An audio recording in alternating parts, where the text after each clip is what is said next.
አሕዛብ አስተዋለ። አያስተውልም የተባለው ሕዝብ አስተዋለ። አያስተውልም የተባለው አሕዛብ አስተዋለ። ስለማ ስለ መሲሁ ምን እንደሚል ልንገር። ወይት እሰይ የኔ ጌታ፣ እሰይ መንፈስ ቅዱስ፣ እሰይ መንፈስ ቅዱስ። በኢሳይያስ 65 ላይ ቁጥር 1 ላልጠየቁኝ ተገለጡ። ማን ያልጠየቀው? ላልፈለጉኝ ተገኘው። ማን ያልፈለገው? ማን ያልጠየቀው? በስሜ ያልተጠራውን ሕዝብ እነሆኝ እነሆኝ አልሁት ይላል። በስሙ ያልተጠራ ሕዝብ ማን ነው? ጎይ አሕዛብ። በእስራኤል አምላክ ስም አልተጠራም ሕዝብ። የእስራኤል አምላክ ብቻ ነው ተብሎ ይባል የነበረው ግን የምድር ዳርቻዎች ሁሉ አምላክ ቢሆንም በኪዳን ግን የእስራኤል ሕዝብ ብቻ ነው ሕዝብ ተብሎ የተጠራው።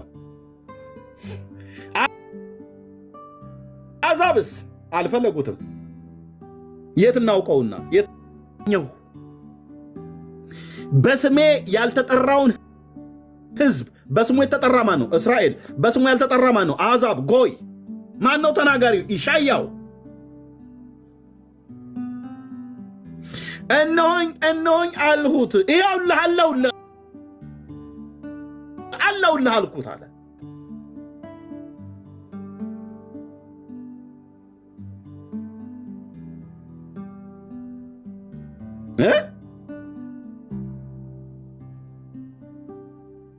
መልካም ባልሆነው መንገድ ሐሳባቸውን ተከትለው የሚሄዱትን እየተከተለው የሚሄዱትን ወደ አመፀኛ ሕዝብ ቀኑን ሁሉ እጆቼን ዘረጋሁ ይላል። ወደ አመፀኛ ሕዝብ። ማነው አመፀኛ ሕዝብ? እስራኤል። ለምን? መልካም ባልሆነው መንገድ ሐሳባቸውን ተከትለው ነው የሚሄዱት፣ ቃሌን ተከትለው አይደለም የሚሄዱት እያለ በዚህ ሁሉ ነቢያት ሲናገር ይህ ሕዝብ ዘወትር የሚያስቆጡኝ ናቸው። እነሱ በአትክልት ውስጥ የሚሰዉ፣ በጡብ ላይ የሚያጥኑ፣ በመቃብር መካከል የሚቀመጡ፣ በስውርም ስፍራ የሚያድሩ፣ የእሪያንም ሥጋ የሚበሉ ናቸው። የረከሰ መረቅ በዕቃቸው ውስጥ አለ። እነርሱም ለራስህ ቁም፣ እኔ ከአንተ ይልቅ ቅዱስ ነኝና ወደ እኔ አትቅረብ ይላሉ።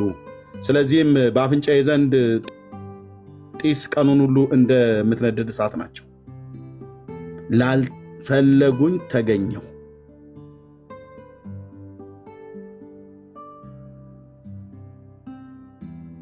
ላልፈለጉኝ ምን አሉ? ተገኘው።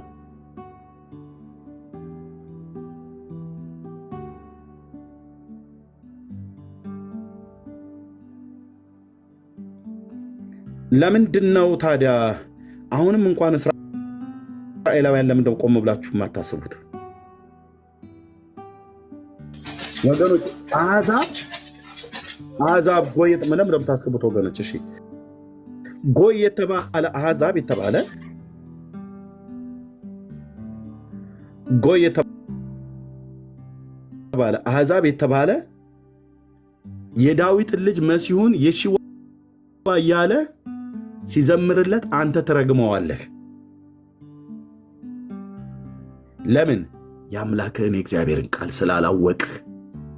የአምላካችሁን የእግዚአብሔርን ቃል የአምላካችንን የእግዚአብሔርን ቃል ስላላወቃችሁ። የመጽሐፉ ባለቤት እናንተ ሆናችሁ፣ የነቢያት ልጆች እናንተ ሆናችሁ፣ መጽሐፉ ተሰጥቷችሁ የመጽሐፉ ባላደራዎች እናንተ ሆናችሁ አላወቃችሁትም። ቀን ሳለ ዛሬ ለምትሰሙ የሺዋ እውነተኛ የእስራኤል አምላክና አዳኝ ነው። እሱ ማለት የዳዊት ልጅ እውነተኛው መሲህ ነው። እውነተኛው የእስራኤል አምላክ ያህዌ ነው። ያህዌ ነው።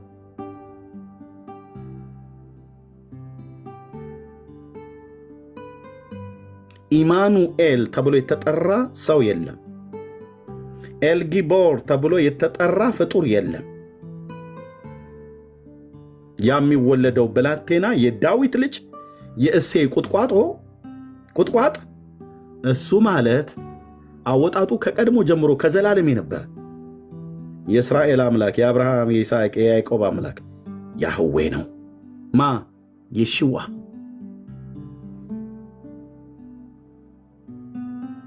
አሕዛብ ፈለጉት።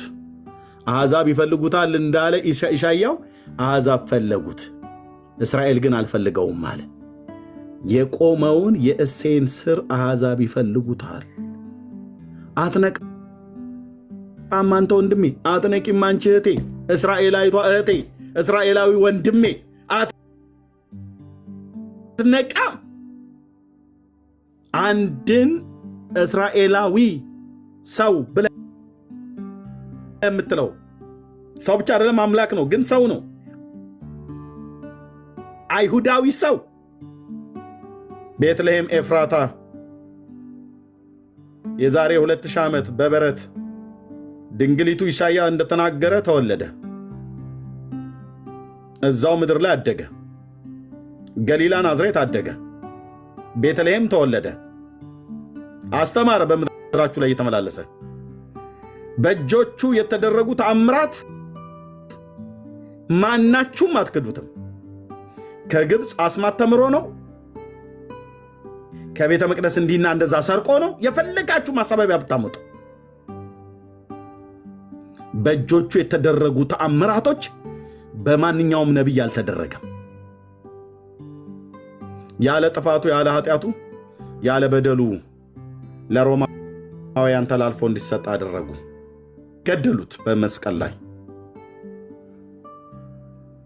እሱ ማለት ከመሞቱ በፊት ኢሳይያስ እንደተናገረ በአህያ ውርንጫ ይገባ ነበር ወደ ኢየሩሳሌም ከተማ። ምዕራፍ 9 ቁጥር 9 ምዕራፍ 9 ቁጥር 9 ዘካርያስ ላይ አይ አንቺ የጽዮን ልጅ ሆይ እጅግ ደስ ይበልሽ፣ አንቺ የኢየሩሳሌም ልጅ ሆይ እልል በይ።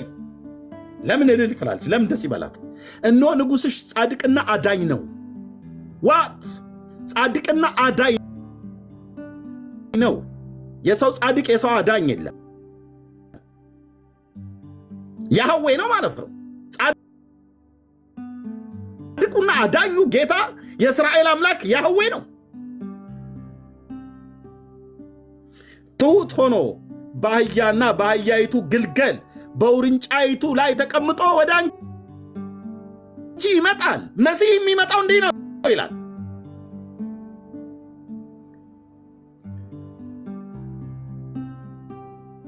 መጣ እኮ መጣ። የዛሬ 2000 ዓመት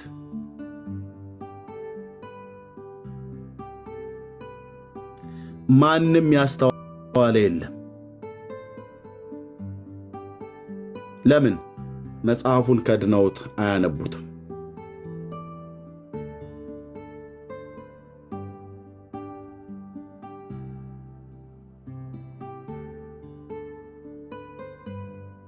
መጽሐፉን ይዘውታል። አሁን ያሉትም ጠላ ሲጠጡ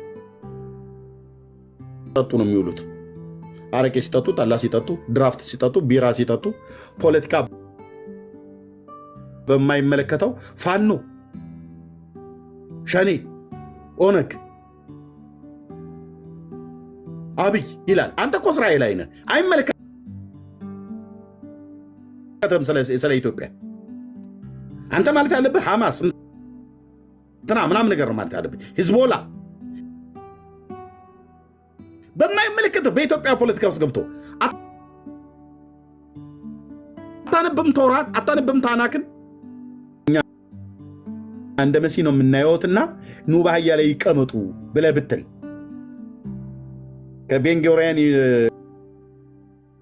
ከቤንጎሪዮን አየር ማረፊያ ከአሜሪካ ወይ ከአውሮፓ ሲመጡ ተቀብለህ በአህያ አስገባለሁ ብለህ ትል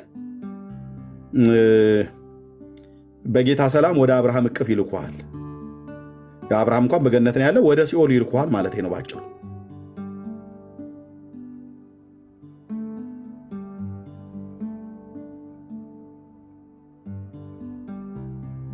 መሲሁ ግን አየህ፣ መሲሁ ዘካርያስ እኮ ነው የሚናገረው። የጴንጤ መጽሐፍ ነው እንዳትሉ አዲስ ኪዳን አይደለም ማነበው። ይሄው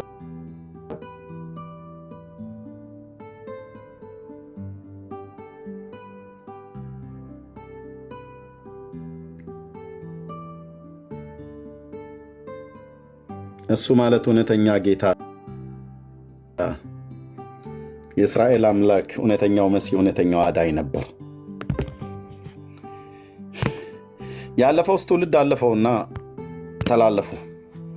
ዛሬ ላላችሁ እስራኤላውያን ወንድሞች እናቶች ምነግራችሁ ከየሽዋ ውጪ እውነተኛ መሲህና አዳኝ የለም። አይመጣም ለእስራኤል። አንድ አሁን በመካከል ላይ የሚመጣ አለ። አጥፊያችሁ፣ ገዳያችሁ፣ አራጃችሁ ነው። እኔ አይደለሁም ያልኩት፣ ኢሳያስ ነው የተናገረው። ኢሳያስ በጣም ብዙ ነገር ነው የሚያወራው፣ ግን እስራኤል አላነበበው። አሁን የሚመጣ አንድ መሲህ አለ ለእስራኤል ቤት ራሱን የሚገልጥ።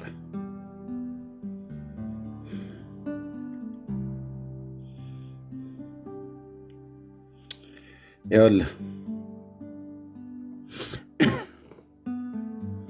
ኢሳይያስ 28:14 ስለዚህ በኢየሩሳሌም ያለውን ሕዝብ ለምትገዙ ፌዘኞች የእግዚአብሔርን ቃል ስሙ ይላል። እናንተን ከሞት ጋር ቃል ኪዳን አድርገናል ማለት አግሪመንት፣ ውል ይፈራረማሉ።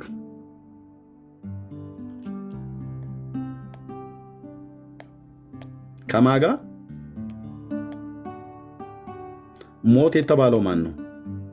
የአመፅ ሰው አውሬው፣ ሐሰተኛው መሲያ ማለት ነው። ሐሰተኛ መሆኑን እነሱ አያውቁትም፣ ስለማያውቁት ይቀበሉታል። ይኸው ኢሳይያው የተናገረው ከሞት ጋር ቃል ኪዳን አድርገናል፣ ከሲኦል ጋር ተማምለናል። ወይኔ እስራኤል፣ ወይኔ እስራኤል፣ ወይኔ እስራኤል፣ ወይኔ እስራኤል፣ ወይኔ እስራኤል፣ ከሲኦል ጋር ተማምለናል። ሲኦል መሆኑን አያውቁትም፣ ግን ይማማላሉ።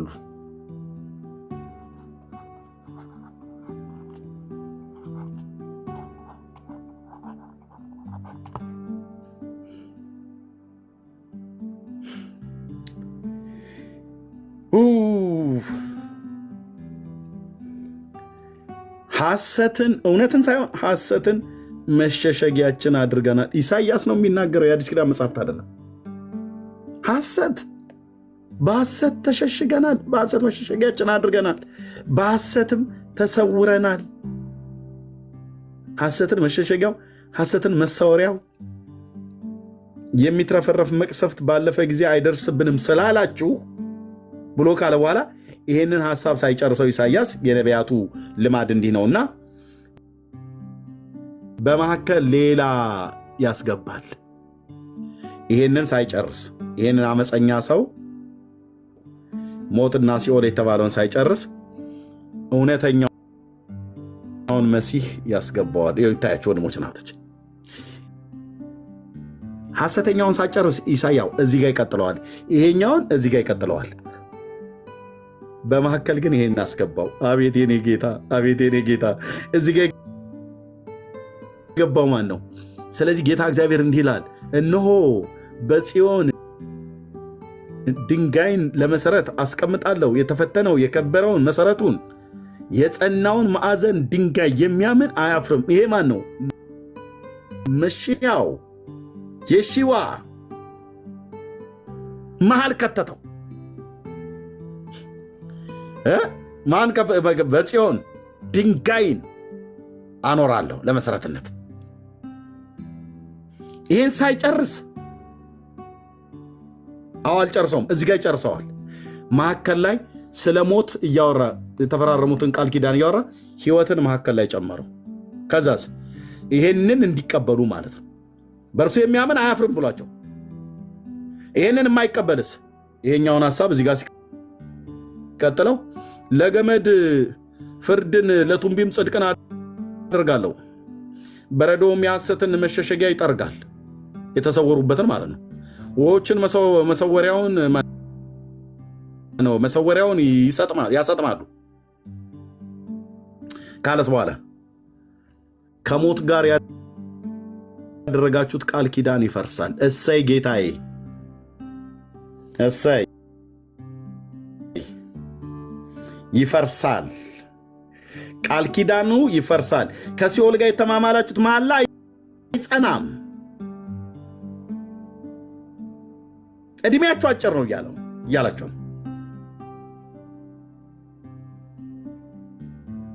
አግሪመንቱ ይቋረጣል ለ42 ወር ብቻ ወይ ለ3 ዓመት ከ6 ወር ማለት ነው። 3 ዓመት ከ6 ወር 3 ዓመት ስንት ነው እሱ ወንድሞች? 3 ዓመት ስንት ነው? አንድ ወር ስንት ነው? 12 ማን አንድ ዓመት ስንት ነው? 12 አይደል? 12 6 36 ከ6 ወር 6 2 42 ወር መጽሐፍ ቅዱስ እኮ ነው የሚናገረው። ለ42 ወር ይሄ ቃል ኪዳን ይቆያል። ከዛስ ይፈርሳል። ከዛስ 42ኛው ወር ሲያልቅ የያዕቆብ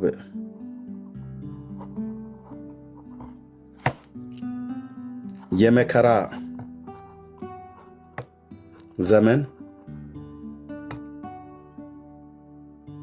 ቀጥታ ይጀመራል።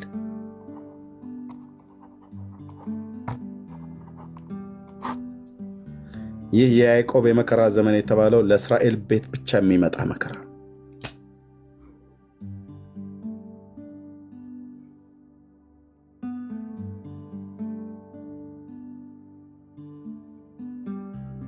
ለምን መከራ ይጀምራል በያዕቆብ ላይ? እዚህ ጋር አግሪመንቱ ሲፈርስ፣ ቃል ኪዳኑ ሲፈርስ፣ ይሄ ሲኦልና ሞት የተባለው አውሬው ማለት ነው። አውሬው የተባለው ንጉሥ ማለት ነው። መሺያው ብለው የተቀበሉት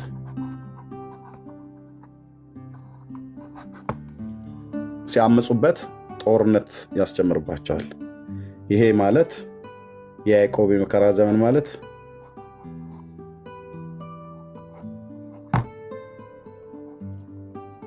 አርማጌዶን ቀጥታ ይጀምራል።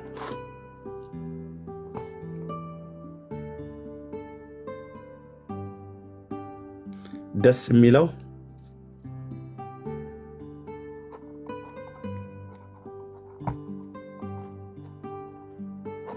ሊታደጋቸው ይመጣል። ታዳጊያቸው ሆኖ ያዩታል። ያን የወጉት ሁሉ ያዩታል ብሎ የሚለው ቃል ይፈጸማል ማለት ነው።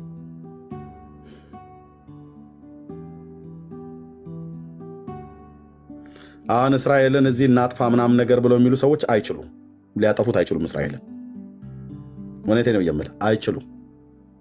እስራኤልን አሁን ብታጠፋው እግዚአብሔርም አይፈቅድልህም፣ አይፈቅድላችሁም። ጌታ እውነቴን ነው የምልህ፣ አይፈቅድላችሁም። እውነቴን ነው የምልህ፣ ስርና መሰረትን ይነቅለዋል እግዚአብሔር። እስራኤልን አጠፋለሁ ብለህ ብትደራጅ ስርና መሰረት አይቀርም አልኩ።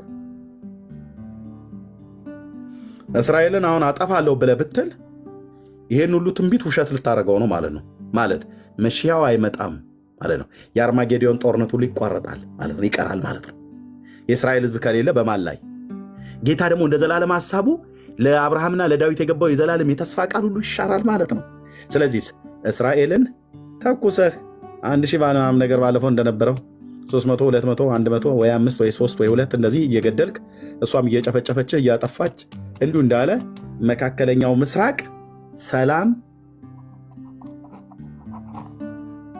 እንደጠማው ይቀጥላል። አሜሪካ ገባች፣ አፈራረመች፣ ፍልስጤም ነኝ ተፈራረሚ፣ ኢራን ነኝ ከእስራኤል ጋር ተነጋገሪ፣ አግሪመንት ይፋፋ ይበሉ፣ ጋዛ ምና ዛጋ፣ ግብፅ ምና፣ ዮርዳኖስ ምና፣ አሜሪካ መጣች፣ መሀል ላይ ቆመች፣ እጅ ለእጅ እየያዘች ወዲያውኑ ተፈራርመው ሳይጨርሱ አንዱ እስራኤላዊ ፍልስጤማውያን ቀንዱን ይለዋል ወይ ያኛው ይሄኛውን ይመታል። ደም በደም እዛ እልቂት። እንደና ደግሞ ይመጣል ዩናይትድ ኔሽን ይገባል ያፈራርማል። እነሱ ከሄዱ በኋላ እንደዛው ቱርክ ትመጣለች ታፈራርማለች፣ እንደዛው ራሽያ መጣ ታፈራርማለች። ምንም ሰላም እዛ ምድር ላይ አታገኛትም። ለምን? የሰላሙ አለቃ ሸረሸሎም እሱ ሲመጣ ነው የሚሰጠው።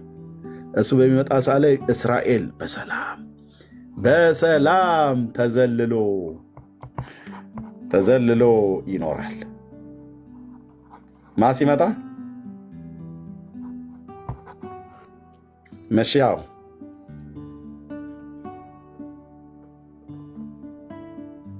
ስለዚህ አሁን አግሪመንት ምናምን ነገር ውል ስምምነት በዚህ ጋር ተፈራርሙ በዚህ ሆነው እንደዚህ ወጣ መጥተው ምናምን ነገር የተወሰነ ጊዜ ደግሞ ይሆናል። እንደገና ደግሞ ይነሱባታል፣ ይመክራሉ፣ በዛ ይላሉ፣ የሆነ 4 ይገሉባታል። እሷ በብዜት ታባዛለህ አለች። እኔ ሰሚ ቢኖር የዓለም ሕዝብ ቢሰማ ምን ትመክረዋለህ ብለው ብትለኝ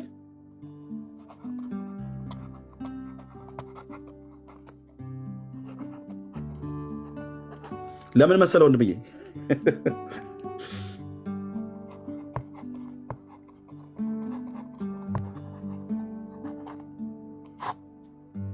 ለምን አትችላቸው መሰለ ብራዘር?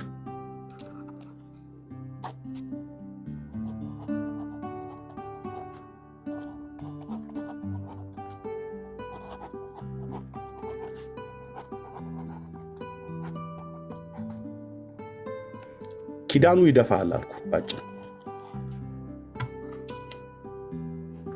ኪዳኑ ይደፋል አልኩ። ኪዳን ያለው ህዝብ ነው።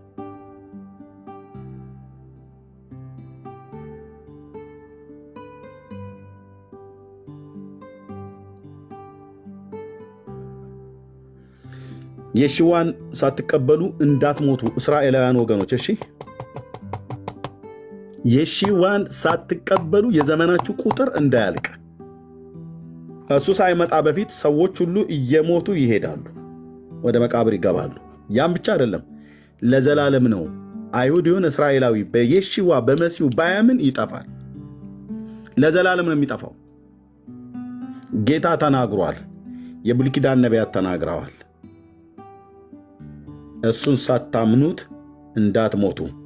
በጌታ በኢየሱስ ክርስቶስ ያላመናችሁ ጌታን ሳትቀበሉ እውነተኛውን መሺያ ሳትቀበሉ የሺዋውን ሳትቀበሉ እንዳትሞቱ። እስራኤልን እጅግ ይወዳቸዋል። እነሱ አይወዱትም፣ እሱ ግን ይወዳቸዋል። እንዳትሞቱ። እውነቴን ነው የምልህ፣ እንዳትሞቱ። ይሄ ጌታ ያስተማረን ትምህርት የአዲስ ኪዳን መጽሐፍት ላይ እናንተ አትቀበሉትም እንጂ የተናገረው ትምህርት እጅግ አስፈሪ ነው። የማይቀበሉት ፍጻሜያቸው የት እንደሚሆኑ ሲናገር ብዙዎች ከምስራቅና ከምዕራብ ብዙዎች ከምስራቅና ከምዕራብ ይመጣሉ፣ በእግዚአብሔር መንግስት ከነ አብርሃም ከነ ይስሐቅ ከነ ያዕቆብ ጋር ይቀመጣሉ። የመንግስት ልጆች ግን በውጭ ተጥለው በዛ ልቅሶና ጥርስ ማፋጨት ይሆናል ይላል። የመንግስት ልጆች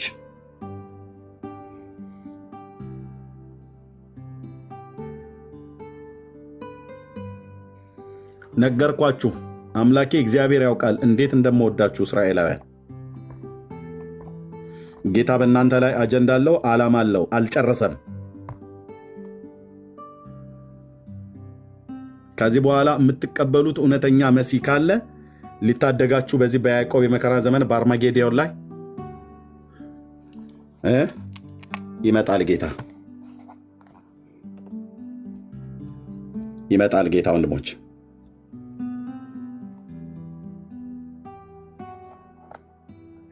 መጽሐፍ ቅዱስ እንደዚህ ይላል። ይሄ ከኋላ የምታዩት ቦታ አርማጌደን በመጽሐፍ ቅዱስ የተነገረለት ትንቢት አለ። በተለይ መጽሐፍ ቅዱስ እንደዚህ ይላል፣ 6ኛው ጽዋን በታላቁ ወንዝ በኤፍራጥስ ያፈሰሰ ከፀሐይ መውጫ ለሚመጡ ነገስታት መንገድ እንዲያሰናዳላቸው ውሃው ደረቀ ይላል። ከፀሐይ መውጫ ማለት ከምስራቅ ማለት ነው። ከምስራቅ ከቻይና፣ ከቬትናም፣ ከእንደዚህ ከሩቅ ምስራቅ አገሮች ለሚመጡት የኤፍራጥስ ወንዝ መድረቅ በር ይከፍትለታል። ከዛ ምን ይላል? ከዘንዶ አፍና ከአውሬው አፍ ከሐሰተኛው ነቢይ አፍ ጓጉንቸሮች የሚመስሉ 3 ርኩሳን መናፍስቶች ሲወጡ አየሁ።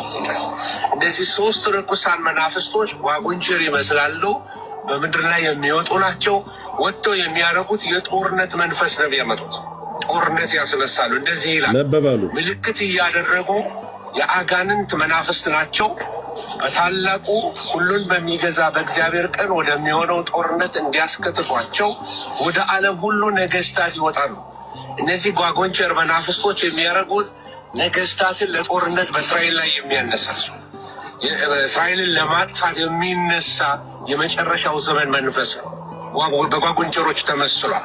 ሲቀጥል እንደዚህ ይላል፣ በዕብራይስጥ እንደዚህ ይላል፣ እነሆ እንደ ሌባ ሆኜ እመጣለሁ፣ ራቁቱን እንዳይሄድ እፍረቱንም እንዳይ ነቅቶ ልብሱን የሚጠብቅ ብፁዕ ነው ይልና በዕብራይስጥም አርማጌዶን ወደሚባል ስፍራ አስከተቷቸው ይላል።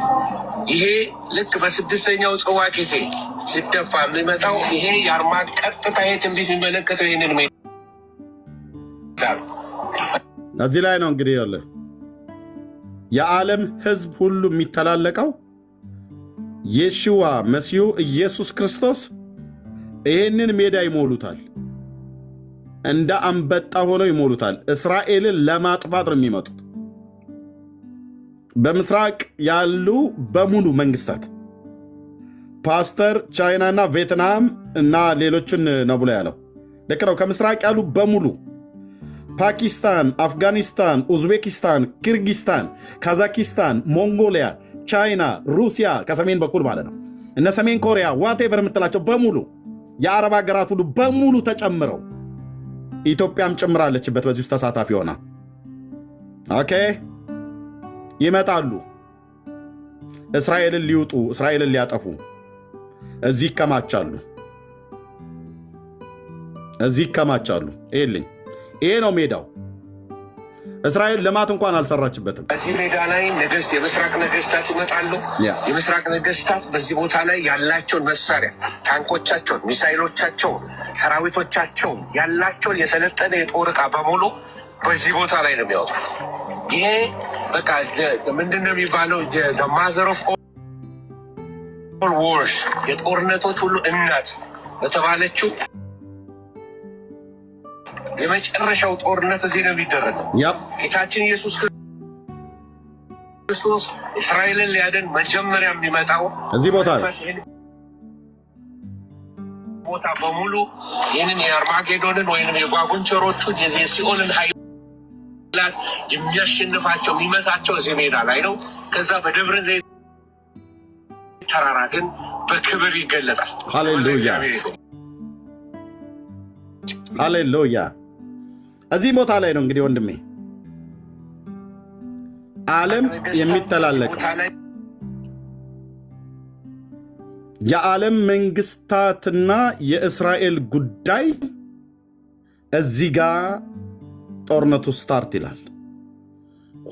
ጦርነቱ ይጀምራል። የያዕቆብ የመከራ ዘመን ይባላል። እቺ 42ኛው ወር ስትሞላ 3 ዓመት ከ6 ወር ከዚህ ሰውዬ ጋራ የሚማማሉት መሐላ ከሞትና ከሲኦል ጋር ኢሳይያስ የተናገረው እሱ ሲፈጸም ቃል ኪዳኑ ሲፈርስ በ42ኛው ወር ላይ ይፈርሳል። ከዛ የያዕቆብ የመከራ ዘመን ይጀምራል ማለት እዛ ሰውየው ላይ ንጉሱ ላይ ሲያምፁበት ሊያጠፋቸው ይነሳል። ከዛ የምድር ጦር ሁሉ በእጁ ነው ያለው። አገራችን ኢትዮጵያ ላሳይ ብራዘር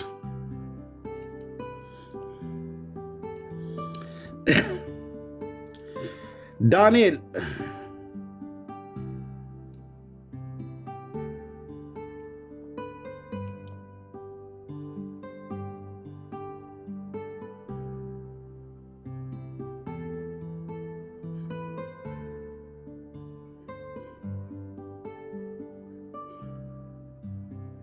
ኦኬ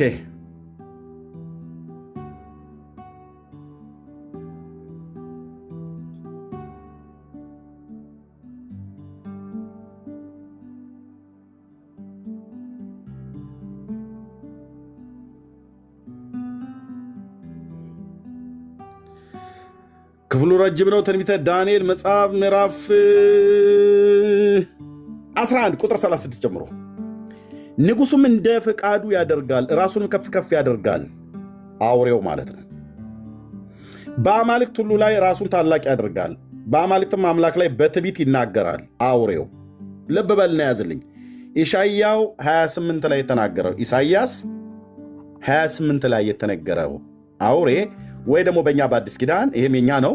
በአዲስ ኪዳን በራእይ መጽሐፍ ምዕራፍ 11 በራእይ 11 ላይ የተነገረው አውሬ ማለት ነው። ራእይ 11 ላይ ትዝ ይላችኋል አይደል? ኦኬ። ሁለት አውሬዎች ከባህር ይወጣሉ። ባህር የተባለው ህዝብ ነው። ሁለቱ አውሬዎች የተባሉት የመጀመሪያው ንጉስ ነው። ሁለተኛው ነቢይ ነው። ሁለቱም ሰዎች ናቸው። ይሄኛውም አውሬ ነው፣ ይሄኛውም አውሬ ነው። ዘንዶ ኃይሉን ይሰጣቸዋል። ራእይ መጽሐፍ ምዕራፍ 11 እነዚህ ይሄም ሰው ነው፣ ይሄም ሰው ነው። ይሄን ሐሰተኛውን ሰው ዓለም ሁሉ እንዲከተለው ሰባኪ ነው፣ ታምራት እያደረገ። ሁለቱም በዘንዶ ኃይል ነው የሚንቀሳቀሱት። ይሄኛው ግን ንጉሱ ነው። ከዚህ ሰውዬ ጋር ነው አግሪመንት የምትፈራረመው። ኢሳይያስ 28 ቅድም ያልኩ። ኦኬ። እሱ በምድር ላይ በሚገዛበት ሰዓት ላይ እንዲህ ይላል፣ ንጉሱም እንደ ፈቃዱ ያደርጋል፣ ራሱን ከፍ ከፍ ያደርጋል፣ በአማልክት ሁሉ ላይ ራሱን ታላቅ ያደርጋል፣ በአማልክትም አምላክ ላይ በትዕቢት ይናገራል። ቁጣውም እስኪፈጸም ድረስ ይከናወንለታልም፣ የተወሰነውንም ያደርጋል ይላል። በአማልክት አምላክ ላይ በትዕቢት ይናገራል። የአማልክት አምላክ ማን ነው? የእስራኤል አምላክ ያህዌ። በእሱ ላይ በትዕቢት ሁሉ ነው የሚናገረው። ይሳደባል። ጌታን የእስራኤልን አምላክ ይሳደባል። በትዕቢት ነው የሚናገረው። አንድ ቀንድ ሲወጣ አየሁት ምናምን ነገር ብሎ ያለው ማለት ነው። ኦኬ። የአባቶቹንም አማልክት ሴቶችንም ምኞትንም አይመለከትም፣ በራሱ ምሉ ላይ ታላቅ ያደርጋል፣ አማልክቱን አይመለከትም። በእነዚህ ፈንታ ግን የአምባዎቹን አምላክ ያከብራል፣ ጣዖታት ማለት ነው። አባቶቹም ያላወቁትን አምላክ በብርና በወርቅ በዕንቁም በከበረ ነገር ያከብረዋል። በእንግዳ አምላክ እርዳታ በጽኑም አምባ ላይ ያደርጋል። ለሚያውቁትም ክብርን ያበዛላቸዋል፣ በብዙም ላይ ያስገዛቸዋል፣ ምድርንም በዋጋ ይከፍላል። በፍጻሜ ዘመንም የደቡብ ንጉሥ ከእነሱ ጋር ይዋጋል። የሰሜንም ንጉሥ በሰረገሎች በፈረሶችና በብዙ መርከቦች ጋር እንደ አውሎ ንፋስ ይመጣል፣ ወደ አገሮችም ይገባል፣ ይጎርፋልም ያልፍማል ይላል። ይሄ የደቡብ ንጉሥ የሰሜን ንጉሥ ብሎ የሚለው እስራኤል ካርታ ላይ ሆነ ነው። የደቡብ ንጉሥ የሰሜን ንጉሥ ማን ነው? ማን የደቡብ ንጉሥ? ማን የሰሜን ንጉሥ? ይመጣል የተባለው ወደ መልካሚቱ ምድር ይገባል። ወዴት? ወደ እስራኤል ማለት ነው። ብዙ አገሮችንም ይወድቃሉ። ነገር ግን ኤዶምያስና ሞዓብ ከአሞን ልጆች የበለጡ ከእጁ ይድናሉ። እጁንም በአገሮች ላይ ይዘረጋል፣ በግብፅ ምድርም አታመልጥም። በወርቅና በብር በመዝገብ ላይ በከበረች በዕቃ ሁሉ ላይ ይሰለጥናል። የሊቢያና የኢትዮጵያ ሰዎች ይከተሉታል። ዋት? ኧረ ዳንኤል ሰርዝልን። አይሰረዝም። ኧረ አጥፋው፣ ግድ የለም አይጠፋም። በወርቅና በብር ላይ በከበረች በዕቃ ቤት ሁሉ ላይ ይሰለጥናል። ሊቢያ ማለት ሊቢያና የነ ጋዳፊ ሀገር ሊቢያ ማለት ነው። ሰሜን አፍሪካ የሊቢያና የኢትዮጵያ ሰዎች ይከተሉታል። ማንን? አውሬውን።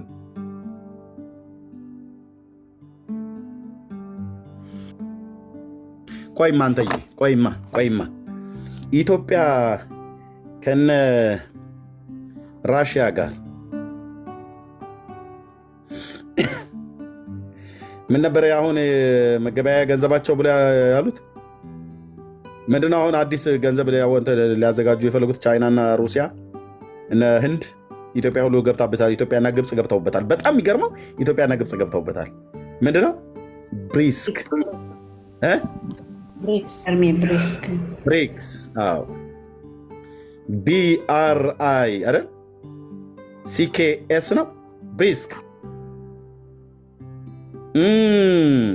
ስንት ናቸው አሁን አባል ሀገሮቶቹ 8 መሰሉኝ 8 ነው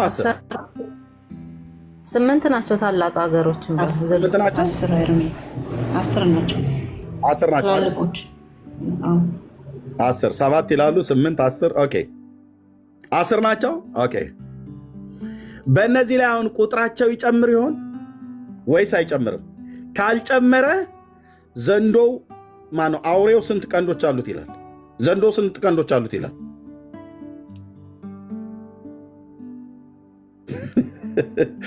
ዘንዶ ስንት ቀንዶች አሉት ይላል በራዕይ መጽሐፍ ምዕራፍ 12 ዘንዶ ስንት ቀንዶች አሉት ይላል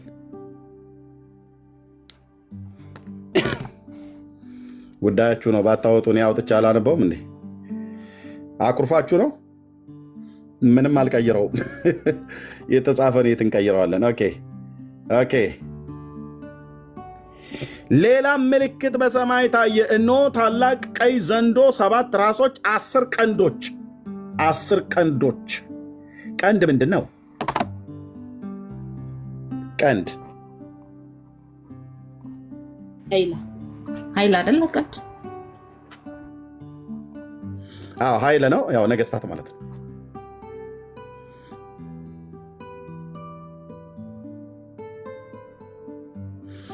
እቺ ቁጥር አሁን 10 ሆነዋል አይደል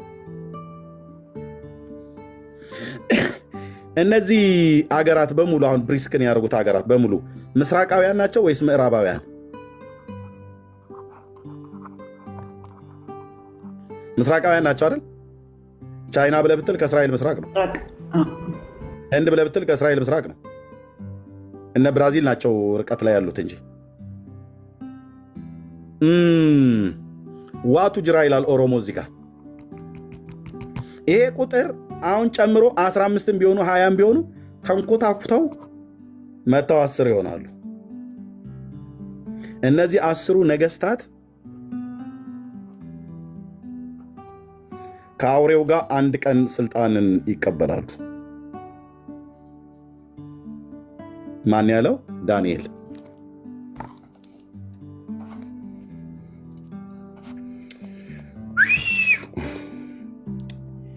ዳንኤል 7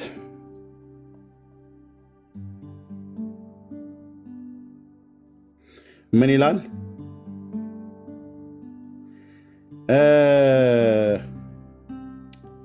ምን ይላል እዚህ ጋር እነሆ በሌሊት ራእይ አየሁ ይላል እነሆ የሰው ልጅ የሚመስል ከሰማይ ደመና ጋር መጣ ይላል ዳንኤል ብቻ ነው የጌታ የኢየሱስ ክርስቶስን ዳግም ምጽአት ብሉይ ኪዳን ላይ ሆኖ ያየ ነብይ ዳንኤል ዳግም ምጽአቱን የጌታን ዳግም ምጽአት ሁሉ ጭምር ያየ ነብይ ነው ምን እንደሚል ታያለህ የሰው ልጅ የሚመስል ከሰማይ ደመና ጋር መጣ ይላል በደመና ማለት ነው በዘመናት ወደ ሽመገለው ደረሰ በፊቱም አቀረቡት ወገኖችና አሕዛብ በልዩ ልዩ ቋንቋ የሚናገሩ ሁሉ ይገዙለት ዘንድ ግዛትና ክብር መንግስትም ተሰጠው ግዛቱ የዘላለም ግዛት ነው መንግስቱም የማይጠፋ ነው ይላል በዳዊት ዙፋን ላይ ሲቀመጥ አሕዛብ በልዩ ልዩ ቋንቋ የሚናገሩ ሁሉ በሙሉ ወደ ኢየሩሳሌም ይሄዳል ኢሳይያስ 2 ያኔ ይፈጸማል ማለት ነው ኢሳይያስ 2 ያኔ ይፈጸማል ሕግ ከጽዮን የእግዚአብሔርም ቃል ከኢየሩሳሌም ይወጣል እና ብዙ አሕዛብ ወደ ኢየሩሳሌም ይሰበሰባሉ ለምን እዛ ንጉሥ ስላለ ግዛትና መንግስት የተሰጠው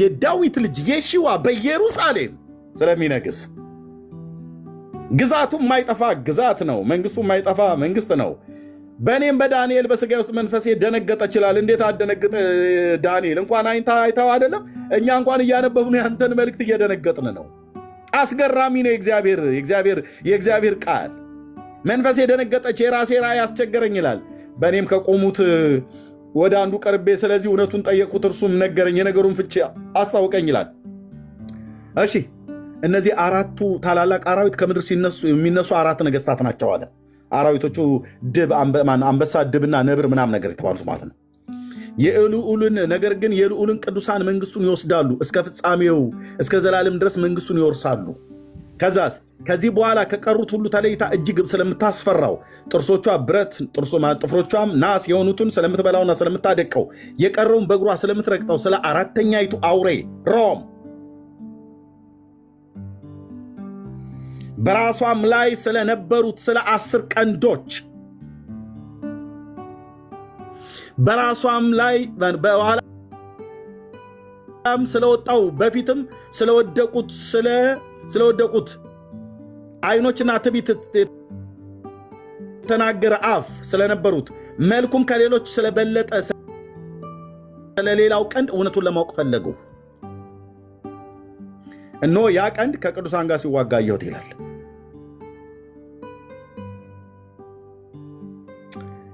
ዘመናትና የሸመገለ እስኪመጣ ድረስ ፍርድና ለልዑል ቅዱሳን እስኪሰጥ ድረስ ቅዱሳንም መንግስቱን የሚወስዱበት ዘመን እስኪመጣ ድረስ አሸነፋቸው። እንዲህም አለ፣ አራተኛይቱ አውሬ በምድር ላይ አራተኛ መንግስት ትሆናለች። እርሱም ከመንግስታት ሁሉ የተለየ ይሆናል። ምድሪቱን ሁሉ ይበላል፣ ይረግጣል፣ ያደቅማል። ከዛስ በኋላ 10 ቀንዶች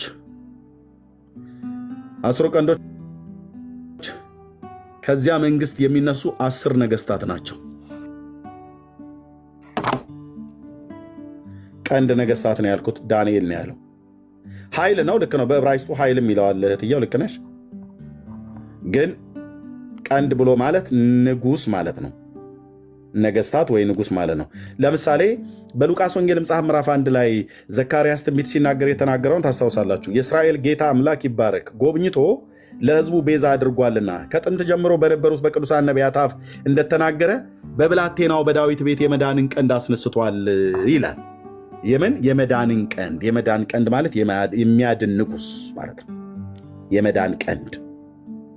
ስለዚህ እነዚህ ከዚያ መንግስት የሚነሱ 10 ነገስታት ናቸው።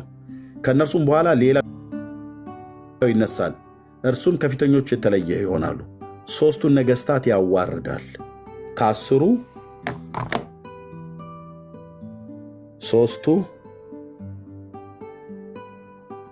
ይቀነሳሉ ማለት ነው። ስንት ይቀራል? 7 ነገስታት ይቀራሉ። 7ቱን ነው ዳንኤል ማነው ራእይ ማነው ዮሐንስ ያየው። እዚህ ጋር ምን እንደሚል ታውቃለህ?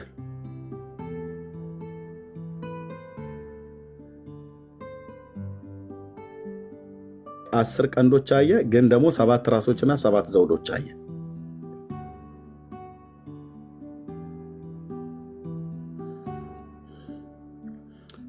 እዚህ ቀይ ዘንዶ ላይ ያለው ይሄን ሁሉ የሚዘውረው ሰውዬ ይሄ ሰውዬ ነው። ይኸውልህ ይሄ ሰውዬ ነው። ማን ነው?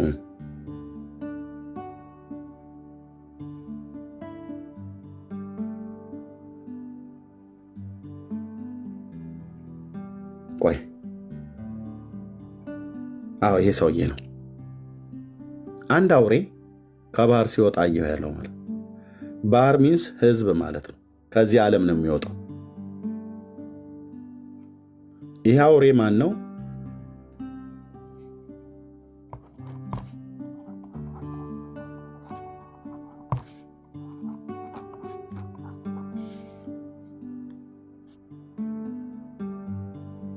ይሄኛው አውሬ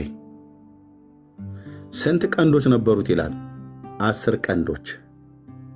ከዛስ 7 ራሶችና 7 ዘውዶች ነበሩት ማለት 7 ራሶች ነበሩት። በቀንዶቹም ላይ 10 ዘውዶች ነበሩት።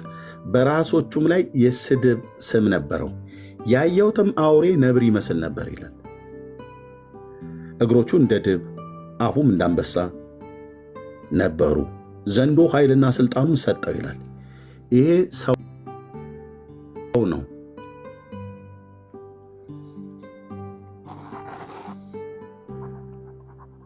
ሰው ነው። ንጉሥ ነው፣ ግን ሰው ነው። ኦኬ ቁጥር 11 እዚሁ ራእይ መጽሐፍ ምዕራፍ 13 ሌላም አውሬ ከምድር ሲወጣ አየሁ። ከምድር ሲወጣየው ያ ከባህር ነው ሲወጣየው ይሄም ከምድር ነው ሲወጣየው። ይሄኛው አውሬ ደግሞ የበግ ቀንዶች የሚመስሉ 2 ቀንዶች ነበሩት። የበግ ቀንዶች የሚመስሉ 2 ቀንዶች ነበሩት። እንደ ዘንዶ ይናገር ነበር ይላል። ይሄኛው አውሬው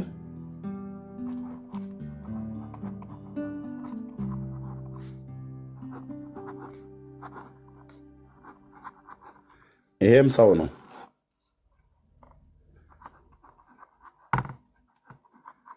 ኦኬ ሰው ነው። ይሄኛውን ያስተዋውቀዋል ለዓለም። ሁለቱም በዘንዶ ኃይል ነው የሚሰሩት። ዘንዶ አባታቸው ነው። ዘንዶ ኃይልና ስልጣንን ለንጉሱም ሰጥቶታል። ዘንዶ ኃይልና ስልጣኑን ለሐሰተኛውም ሰው ሰጥቶታል። ይሄኛው እሳትን ከሰማይ ጭምር ማውረድ የሚችል ታምራትን የሚያደርግ ነው። ለምን ታምራትን የሚያደርገው? ይሄኛውን ሰው ዓለም ሁሉ እንዲቀበለው እንዲከተለው። አውሬውን ማን ይመስለዋል እያለ ዓለም ሁሉ ይደነቃል። ራተር የተባለ ተናጋሪ ነው። ያለው ሁሉ ይፈጸማል። ትንቢት ሲናገር ጠብ አይልም። እሳት እንደ ኤልያስ ከሰማይ ያወርዳል። መጣ ይሄማ እውነተኛው ነው ብሎ ዓለም ሁሉ ይከተለዋል። ግን ምንድነው? አውሬ ነው።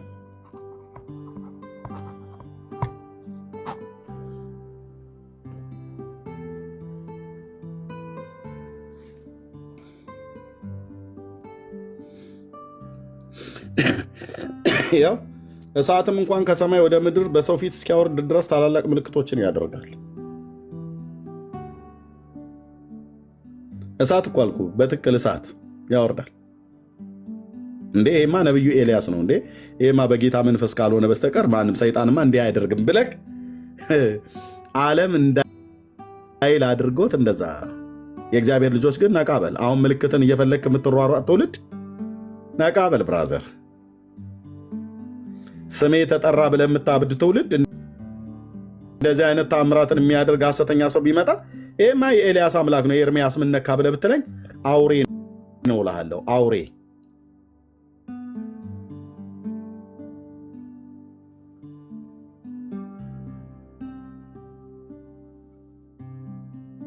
ይሄኛው ሐሰተኛ ነብይ ነው።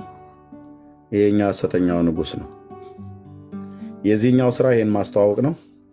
የዚህኛው ስራ ደግሞ እስራኤል ያው ትቀበለዋለች። ከዛ በምድር ላይ ይነግሳል። 42 ወር ከቆዩ በኋላ አግሪመንቱ ይፈርሳል።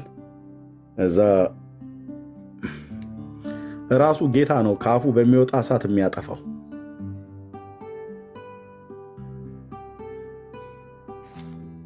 ያጠፋዋል። የአመፅ ሰው ይለዋል። ይህንን ቅዱስ ጳውሎስ ሲናገር የአመፅ ሰው። መጽሐፍ ቅዱስ የማታነቡ ሰዎች እንዴት ተታላችኋል አልኩ ብራዘር።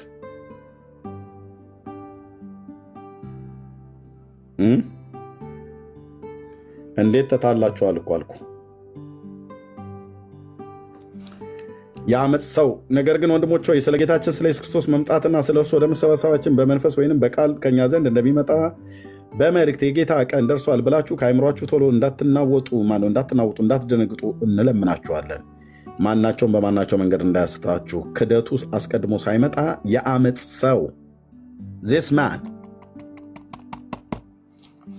man ኢሳይያስ 28 ላይ የተጻፈው ሰው ማለት ነው።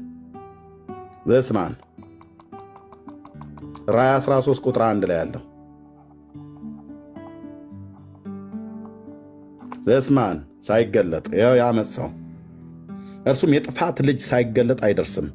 እኔ እግዚአብሔር ነኝ ብሎ አዋጅ እየነገረ በእግዚአብሔር ቤተ መቅደስ እስኪቀመጥ ድረስ አምላክ ከተባለው ሁሉ ሰዎችን ከሚያመልኩት ሁሉ በላይ ራሱን ከፍ ከፍ የሚያደርገው ተቃዋሚው እሱ ነው።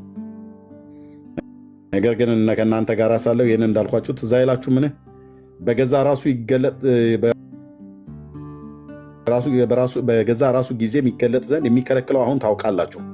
የአመፅ ሚስጥር አሁን ይሰራልና ብቻ ከመንገድ እስኪወገድ ድረስ አሁን የሚከለክል አለ። በዚያን ጊዜ ጌታ ኢየሱስ በአፉ እስትንፋስ የሚያጠፋው ሲመጣም በመገለጡ የሚሽረውን አመፀኛ ይገለጣል ይላል። በአፉ እስትንፋስ ነው የሚያጠፋው፣ ይገድለዋል። እና ከነ ህይወታቸው ነው እነዚህ ሁለቱ ከነ ህይወታቸው ይሄኛውም ሰው ከነ ህይወታቸው በዲን እሳት ባህር ውስጥ ይጣላሉ። በራእይ መጽሐፍ ላይ በዲን በሚቃጠል የእሳት ባህር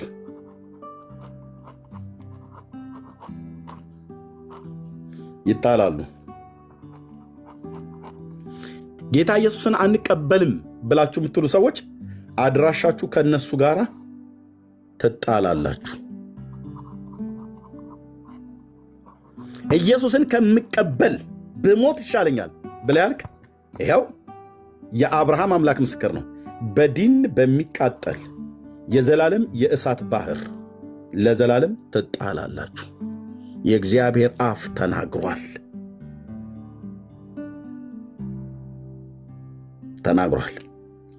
በዛ ለቅሶና ጥርስ ማፋጨት ለዘላለም ስቃይ፣ የዘላለም ስቃይ። እግዚአብሔር ለዚህ የእሳት ባህር ትውልድን አልፈጠረም። ምርጫችሁን ግን ማድረግ ትችላላችሁ። ሕይወትን ምረጥ ብሎታል ጌታ። በረከትና መርገምን ሞትንና ሕይወትን በፊት እንዳስቀመጡ ዛሬ ሰማይና ምድርን አስመሰክር። ለምንድነው ኤርምያስ ዝም ብዬ ለምንድነው በቃሌ ግን የማወራው? እኔ ምልህ ታዲያ ምን ላደርግ ነው የመጣሁት እዚህ? ለምን አላነብም? 30:18 ላይ 19 ላይ በፊታችሁ ይላል ቶራ ላይ በፊታችሁ ሕይወትና ሞትን በረከትና መርገምን እንዳስቀምጡ እኔ ዛሬ ሰማይና ምድርን በአንተ ላይ አስመሰክራለሁ። እንግዲህ አንተና ዘርህ በሕይወት ትኖሩ ዘንድ ሕይወትን ምረጥ ብሎታል ጌታ ለእስራኤል ቤት። ግን ምንና ምንን አስቀምጫለሁ? ሕይወትና ሞትን በረከትና መርገምን ከሁለቱ አንዱ ትመርጣለህ ማለት ነው። ቢፌው ተቀምጦልሃል። ሕይወትን ከመረጥክ በረከትን ከመረጥክ እሰየው፣ ሞትን ከመረጥክ መርገምን ከመረጥክ እሰየው። ሁለቱም ቀርቦልሃል ፊትህ። ጌታ ግን ምን አለ? ሕይወትን ምረጥ ይልሃል። እኔም እነግርሃለሁ ይሄንን አውሬ እከተላለሁ ብለህ ካልክ ኢሳይያስ 28 ላይ የተጻፈውን ራእይ 13:1 ላይ የተጻፈውን እከተላለሁ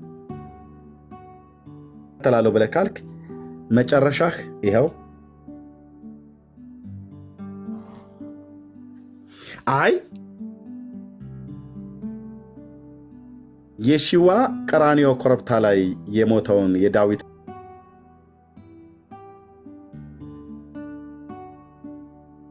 ልጅ መሺያውን እቀበለዋለሁ ብለህ ካልክ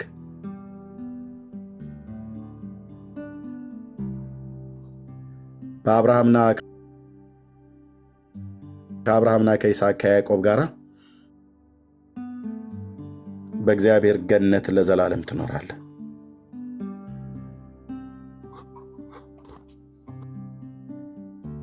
ምርጫው የእናንተ ነው። ወይ ኢየሱስን ምረጥ፣ ወይ አውሬውን ምረጥ። የእግዚአብሔር አፍ ተናግሯል። 963 ሰዎች አላችሁ።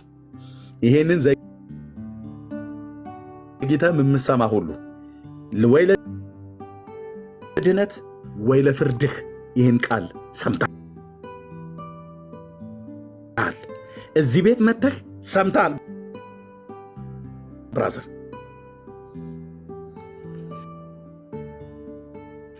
ሕይወትን ምረጡ፣ ሕይወትን ምረጡ፣ ሕይወትን ምረጡ። እግዚአብሔር በአፉ እስትንፋስ ያጠፋዋል። ጌታ ኢየሱስ በመምጣቱ በአፉ እስትንፋስ ያጠፋዋል። እስራኤልንም በዘላለም ማዳን ያድናቸዋል፣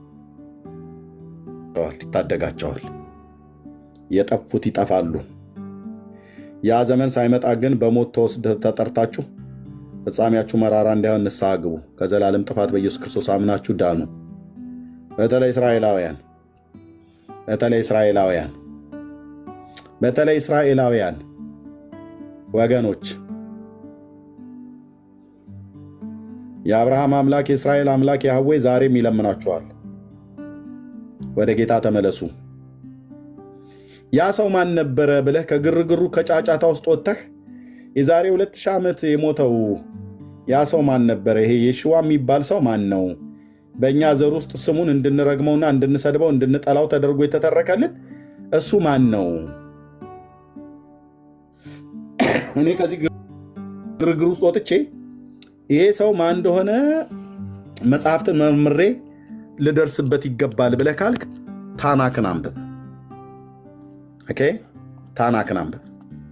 ሌላ ተውና ታናክ አንብብ። ቁጭ በልና ያኔ ማን እንደሆነ መሺያው ማን እንደሆነ መቼ እንደተወለደ ለምን እንደተወለደ ሞቷል ወይ ለምን ዓላማ ሞተ መቼ ሞተ ደግሞስ አሕዛብ ያምናሉ ወይ ብሎ የሚለውን እያንዳንዱን ስታየው በወንድሜ በማሩ ንግግር ፓዝሉ ይገጣጠምልሃል እና ኩልል ብሎ የዳዊት ቁጥቋጦ የሺዋ ሆኖ ታገኘዋል። መሺያው እሱ ሆኖ ታገኘዋል። በስሙ ብታምን አታፍር። እሱ ማለት የአብርሃም አምላክ ያህዌ ነው።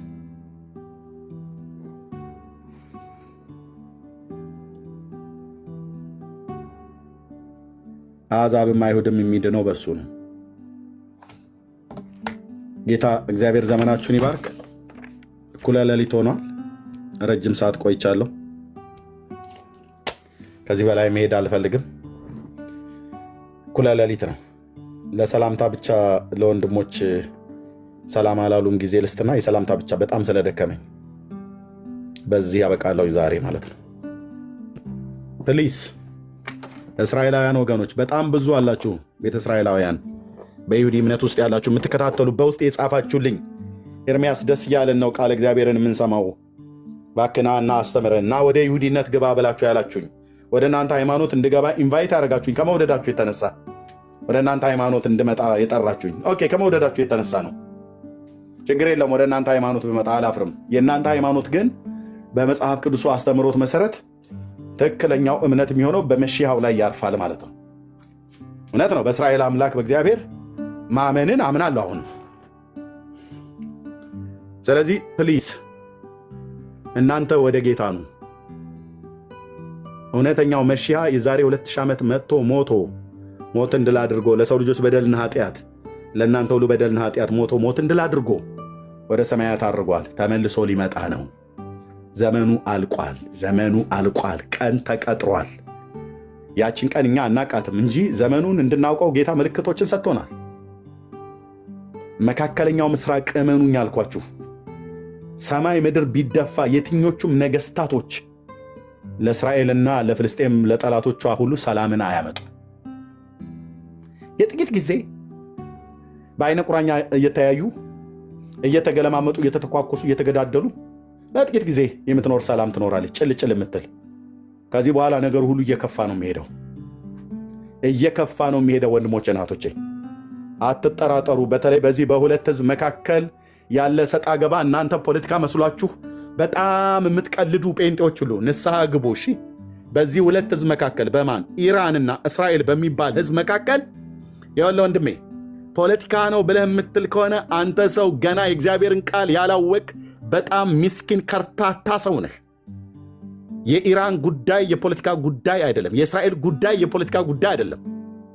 አንደኛው ህዝብ ሌላኛውን ለማጥፋት ነው። በተለይ ኢራን እስራኤል የምትባል ህዝብ ካልጠፋች በሰላም መተኛት አልፈልግም። ይሄ ሁሉ ገንዘብ የምታወጣው ነዳጅ የምታፈሰው ነዳጅ የምትሸጠው ምንም ለማድረግ አይደለም። ኒኩለሯን ቀምማ የአብርሃምን ልጆች ለማጥፋት ነው። የሃማ መንፈስ ነው። እዛው ምድር ላይ ነው ሃማ መርዶኪዎስና እስራኤል እንዲደመሰሱ ትእዛዝ ያወጣው። ቴህራን እዛው ማለት ነው።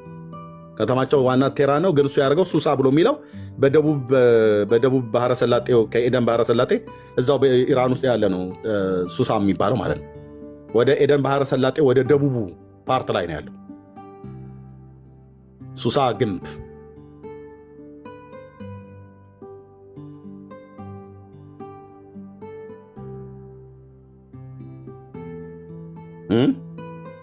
ይኸውልህ ማንም አያስቆምም አልኩ።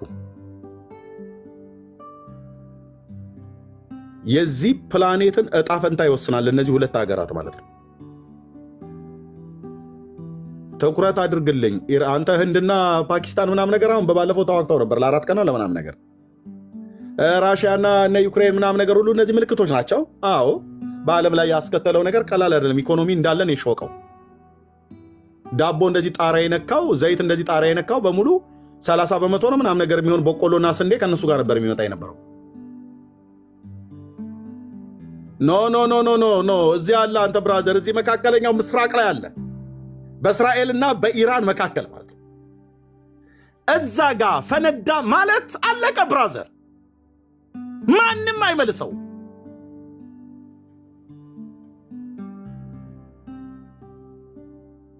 በእነዚህ በሁለት ሀገራት ብቻ መካከል የሚደረግ ጦርነት አይደለም የሚሆነው። ሁለቱ ዞኖች ግዙፋን ሀገሮች፣ ራሽያ ከኢራን ጀርባ አለች፣ አሜሪካ ከእስራኤል ጀርባ አለች። 100% ማለት ነው። ሁለቱም እጃቸውም እግራቸውም አለበት ከነዚህ ህዝብ ጋር። የፈነዳ ቀን ወርልድ ዎር የኒኩለር ጦርነት ነው የሚሆነው። ምክንያቱም ኢራን ኒኩለር ሰርታ እስራኤልን ልታጠፋ ነው የምትፈልገው። እስራኤል ደግሞ አይኔ እያየ እስኪ ትሰራታለች ብላለች። አወድመዋለሁ ብላለች። የህልውና ጉዳይ ነው ብላለች። የመኖር ያለመኖር ጉዳይ ነው ብላለች። አንተ ቁጭ ብለህ እዚህ ኤርሚያስ ፖለቲካ ውስጥ አትግባ፣ እንደው እባክህ ፖለቲካ ውስጥ አትግባ፣ ወንጌሉን ስበክ። ይሄ እኮ የወንጌል ክፍሉ አንዱ ነው ወንድምዬ። አልገባህም እንዴ? አልገባህም እንዴ? አንተ ሰው የነ ሐማና የነ መርዶኪዎስ ፖለቲካ ይመስልሃል እንዴ?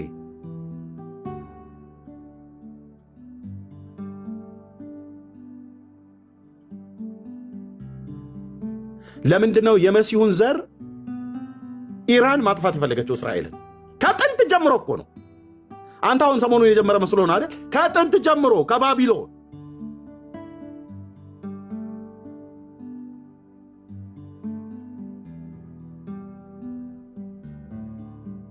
በእነ አስቴርና በእነ መርዶኪዎስ ዘመን የጀመረ እኮ ነው ብዬ የምልህ።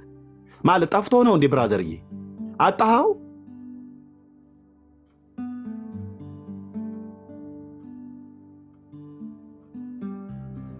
ጉዳዩ ፖለቲካ አይደለም። የእስራኤልና ፍልስጤም የእስራኤልና ኢራን እስራኤልን በተመለከተ ነገር በዙሪያ የሚሆነው ከየትኞቹም ሀገራት ጋር ቢሆን የህልውና ጉዳይ ነው። በጣም ብዙዎች እውነቴን ልንገራችሁ ወንድሞች እናቶች፣ በጣም ብዙዎች ከፍልስጤም ጋር በነበራቸው ጦርነት እስራኤላውያንን ረግማችኋል። ንስሐ ግቡ ወንድሜ፣ ንስሐ ግባ። ከጦርነቱ ጀርባ ምን እንዳለ አታቁም ብዙዎች። የህፃናቱ እልቂት፣ የህዝቡ እልቂት በሙሉ ያሳዝነናል። ግን ከደምደምም የምትመርጡ አላችሁ። ከደም ደም ትመርጣለህ። የፍልስጤማውያኑ ደም ሲሆን ያሳዝናል። የእስራኤል ደም ግን ሲሆን የራሳቸው ጉዳይ ብለህ ትላለህ። አፍክን ያዝ፣ አፍሽን ያዢ። ጉዳዩ ምንድን ነው? ሰንሰለቱ ገብቶሃል ወይ ብራዘር? መንፈሳዊነቱ ተረድታችሁታል ወይ ወንድሞች እናቶች? ቆይ ወንድሞች እናቶቼ፣ መንፈሳዊነቱና መንፈሳዊ ትርጉሙ ገብቷችኋል ወይ? የትንቢት ጦርነት መሆኑን ተረድተዋል ወይ? የብሉይ ኪዳን ነቢያት የተናገሩት እንደሆነ ገብቶሃል ወይ ብራዘር? ወይስ ዝም ብለህ ነው የምታናፋው ወጥተህ በየቸርች መድረክ ላይ ሁሉ ጭምር ሳይቀር እግዚአብሔር ዘራቸውን ያጥፋ እስራኤል የሚባል ዘሩ ይጥፋ ብለህ ትላለህ። መድኃኔዓለም አንተ ነው ያጠፋል ስልህ፣ አንተ ነው ያጠፋል። ተራጋሚ ትውልድ። ምንድን ነው ጉዳዩ? ምንድን ነው ጉዳዩ ወንድሞች ናቶች? ጉዳዩ እስራኤል የሚባል ዘር ከምድር ላይ መጥፋት አለበት ነው። ማን ነው ባዩ? ኢራን። ለምንድን ነው እስራኤል በሙሉ ዘሩ እንዲጠፋ የተፈለገው? እዚህ ምድር ላይ መኖር የለባቸውም። ማን ያለው? አውሬው። አውሬው ማን ነው? ሰይጣን። ለምን? የመሲሁን ዘር መደምሰስ ይፈልጋል። ምክንያቱ ምንድን ነው? ከጥንት ጀምሮ ጠላትነት አለ እና ታጠፋዋለህ። የመሲሁን ዘር አታጠፋውም። ዓለም ሁሉ ይንጫጫ አልኩ። ባለፈው ነግሬያለሁ። ባንዲራ አቃጠል ከፈለክ ምንም የምታመጣው ነገር የለም። የኢራን አንደርግራውንድ ውስጥ ሚሳኤል ያከማቹበት ሸለቆ ውስጥ ታናል ውስጥ እንዴት እንደተቀረጸ አላቅም። ሲያሳዩ የእስራኤልን ባንዲራ መሬቱ ላይ አድርገውት እየረገጡት ነው የሚሄዱት። ይሄ ጠላትነት ከየት ነው የጀመረው? ከጥንት። በኢራን ላይ የሚሰራው መንፈስ ማን ነው? የፋርስ አለቃ ነው። ዳንኤል ላይ ያላየው ገብርኤልን የተዋጋ ጂኒ አየሩ ላይ ያለ የጨለማው ዓለም ገዢ የተባለው የክፋት መንፈሳውያን ሰራዊት ምንም አይገባችሁም ወንድሞች እናቶች። መጽሐፍ ቅዱስ ስታነቡ እንዴት ነው የምታነቡት? እሱ ከድሮ ጀምሮ ማጥፋት ይፈልጋል። ያኔ በሃማ በኩል ደብዳቤ ያጻፈ ለመደምሰስ ሞከረ። እግዚአብሔር ጣልቃ ገብቶ ሕዝቡን አዳነው። አማሌቅም ሞከረ። በምድረ በዳ እየተጓዙ ያው የኢራን ዝርያ ነው አማሌቅ፣ የአጋግ ዘር ማለት ነው። ሞከረ። በሙሴ ዘመን እግዚአብሔር ለኢያሱ ጽፈህ አስቀምጥልኝ አለው። ይሄንን ደብዳቤ ጽፈህ አስቀምጥልኝ፣ አማሌቅና ዝክረ ስሙን ከሰማይ በታች እደመስሰዋለሁ አለ ጌታ። አደረገው። የእነሱ ዝርያዎች እንደሆኑ ታውቃለህ? የሐማዳቱ የሚባለው ያ አማሌቃዊ ፐርዥያን ኢራኖች የአማሌቅ ዝርያ እንደሆኑ ታውቃለህ ሆይ? የሃማ ዘር እንደሆኑ ታውቃለህ ሆይ?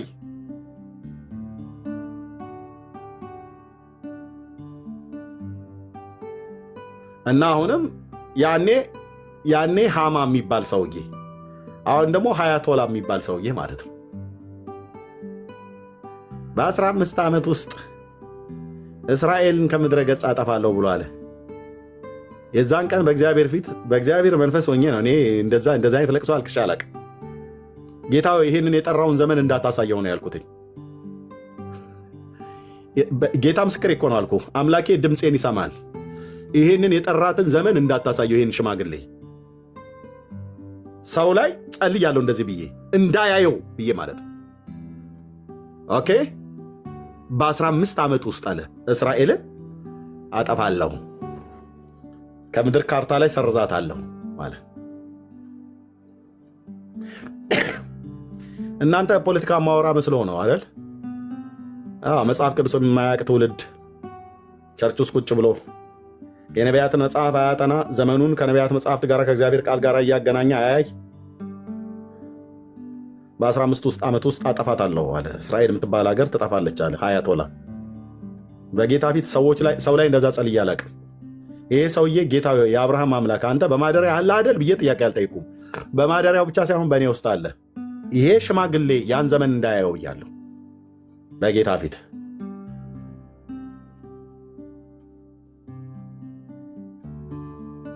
የዘመኔ ሃማ ነው። ፌስቡክ ላይ ፎቶቸውንና የሁለቱን ነገስታት ፎቶ አድርጌ አስቀምጬ ጻፍኩኝ። ማለት ተባበሩኛላችሁ ብዬ አይደለም፣ ኮሜንት ጽፋላችሁ ብዬ አይደለም። በጣም ብዙ ሃማዎች እኮ አላችሁ እዚህ ውስጥ። ጴንጤ ሆንክ ሃማ፣ ኦርቶዶክስ ሆንክ ሃማ፣ ካቶሊክ ሆንክ ሃማ ማለት ነው የአይሁድ ህዝብ እንዲጠፋ የምትፈልግ። አፋ አይናገረው እንጂ በእርግጥ እንደዚህ አይነቶች ናቸው። እኔ ታዝቤያለሁ፣ እውነቴን ብዬ የምልህ በጣም ታዝቤያለሁ። ጌታ እግዚአብሔር ምስክሬ ነው አልኩ። ጻፍኩኝ። እንደውም አንዳንዶቹ ሊመክሩ ይመጡ። እንዴ ኤርሚያስ ለምን እንዲህ ትላለህ? እንዴ አንተ የእግዚአብሔር አገልጋይ አይደለህም እንዴ ምናምን ነገር እያለ መጣልህ አንዳንዱ ማለት ነው። ተው እባክህ አትሟዝዝብኝ። ታዲያ እኔ እንትን ነኝ እንዴ? ኦኬ የዘመኔ ሃማ ብዬ ጻፍኩኝ። ኤርሚዬ ጌታ ይባርክ ምናምን ያልሆነ የሆነ ነገር ስጽፍ ጌታ ይባርክ ብሎ ያለ ሰው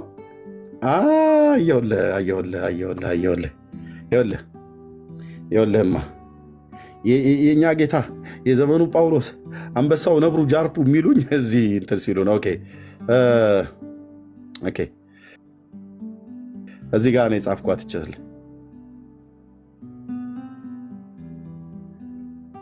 ስንቱን ታዘበን አልኩ። ሴፕቴምበር 28 2024 ጻፍኩኝ። የዘመኔ መርዶኪዎስ የዘመኔ ሃማ ብዬ እኔ ነኝ ያልኩት። የልዑል እግዚአብሔር መንፈስ ስላለኝ አንተ አይደለም የምታርመኝ። እኔ ስፒሪቱን ነው የማየው ከበስተጀርባ። ይሄ ሰውዬ ነው በ15 ዓመት ውስጥ ብሎ ያለው አይደል? እንዳታሳየው ጌታ ብያለሁ። እቺ 15 ዓመት እንዳታሳየው ብየዋለሁ።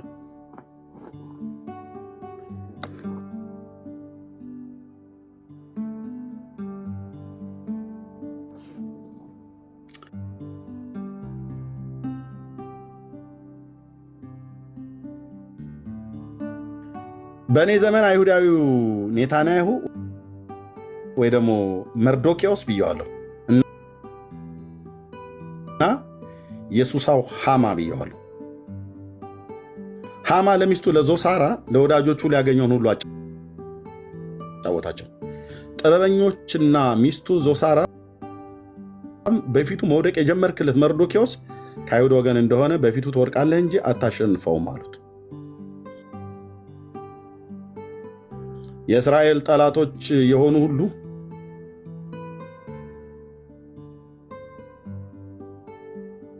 እንደ ሕዝብ እስራኤል ማነው እንደ ሕዝብ እስራኤላውያን እንዲጠፉ ቢፈርዱበትም እንዲጠፋ ያልፈረደበት የሚጠብቀው አምላክ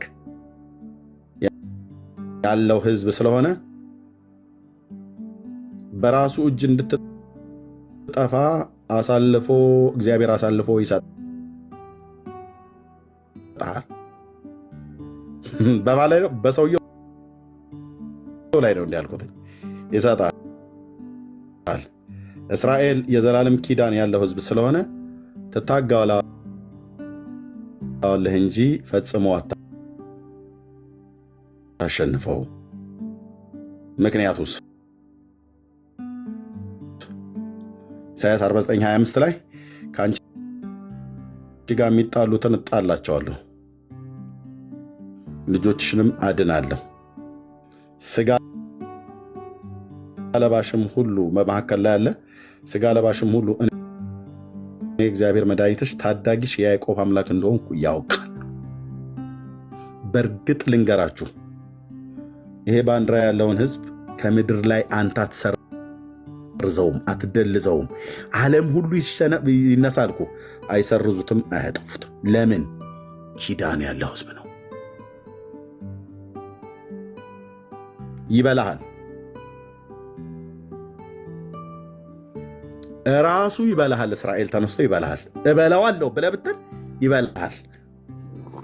ይበላሃል። ጅቦ ስትል ስጨፍር ነበር ካለ ይበላሃል። እግዚአብሔር ራሱ እንዲበላህ አሳልፎ ይሰጥሃል ማለት ነው።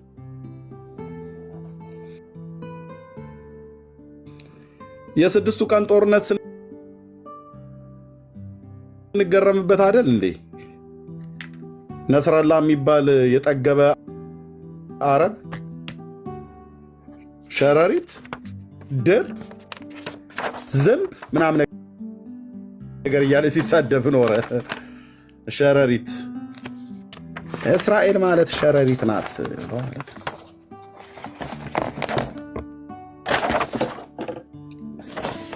ምን ተማምኖ?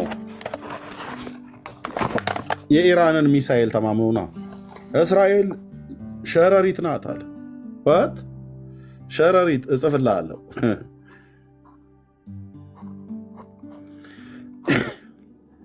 ተናዳፊ ግን ሸረሪት እሱ ባለው ብሎ ባለው መሰለኝ ተናዳፊ ግን መሆኗን አላወቀም መሰለኝ።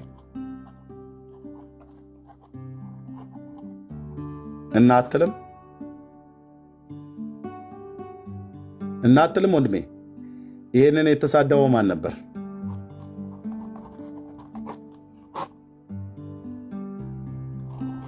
በሙሉ ከተተቻቸው አጉርጓድ።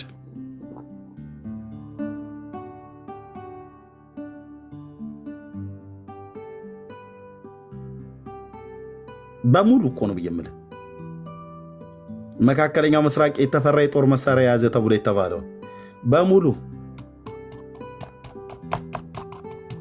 ለቃቅማ ቁርጥምጥምጥምጥምጥምጥምጥምጥምጥምጥምጥም አርጋ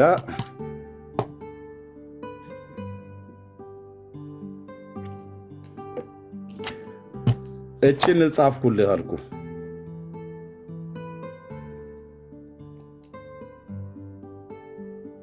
ሁለት ሺህ 25 ነው አይደል? አሁን ያለ ነው። አመቱ ሊመጣ ነው። ስንት ሰው ኮሜንት ጻፈ? ስንት ሰው ላይክ አደረገ? ኦኬ ስንት ፎሎወር ነው ያለኝ እዚህ ላይ? 100 ምናምን ሺህ ፎሎወር ነው ያለኝ እዚህ ፌስቡክ ላይ። ይኸውልህ አንተዬ 110 ሺህ ፎሎወርስ ነው ያለኝ።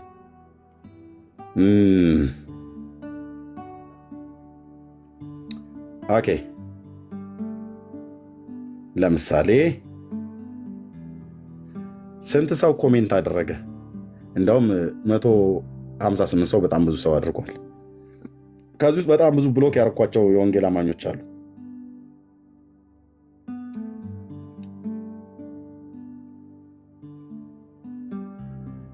ምን እንዳለ ታውቃለህ? አሁን አንዱ ኤርሚ መልእክት ሚዛናዊ እና አዲስ ኪዳናዊ ማዕከል ያደረገ አይደለም። ይህ ለአንተ የሚነገር አይደለም። አሁን በኢራንና በመካከለኛው ምስራቅ ብዙ በጌታ የሆኑ እህቶች አሉ አለ። እኔ መቼ የሉም አልኩኝ አሉ። እና እነሱስ ደግሞም ሁሉን የፈጠረ የሰራ የእኛ ጌታ አይደለም? ይህንን ፖስት ይታረም ማለት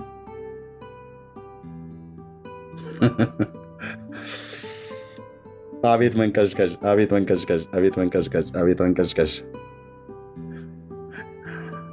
ብራዘር እኔ ጻፍኩ አልጻፍኩ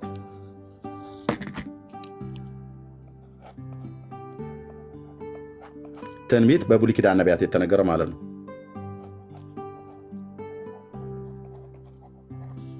በጌታ በኢየሱስ ስም በእስራኤል ላይ የሚሰራ ክፉ መንፈስ በመካከል ያሉትን ሊገሏት የመጡትን ጠላቶቿን እየጨረሰቻቸው ነውና ወገልኩት፣ ወጋሁት፣ ንቀልኩት፣ ሰካሁት፣ ቸከልኩት ብለህ ብትል እግዚአብሔር ከሰማይ ይስቅብሃል።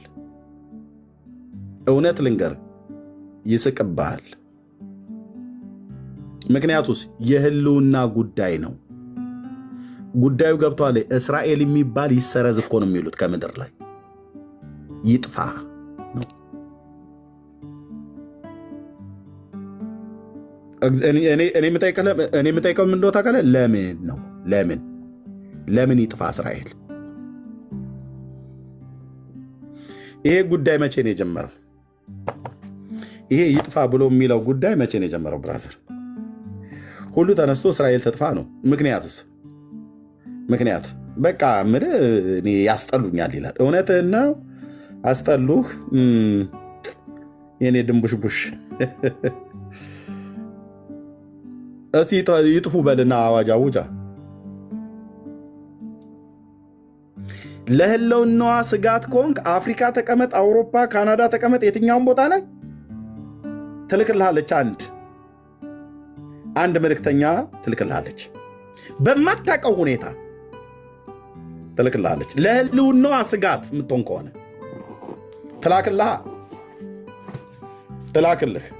ትልክልሃለች። እሺ ከረሜላ ይገዙልሃል። መጥተው ሰየኛ አንበሳ የታበርክ ያርገህ የእስራኤል አምላክ ብሎ ቸኮሌት ሰጥቶ ይሄዳል።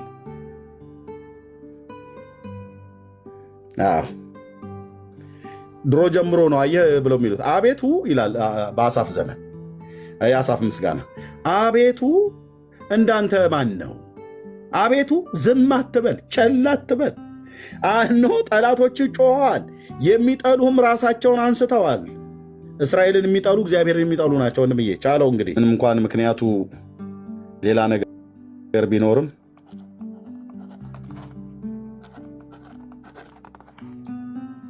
ያህል ህዝብ የጠፋባት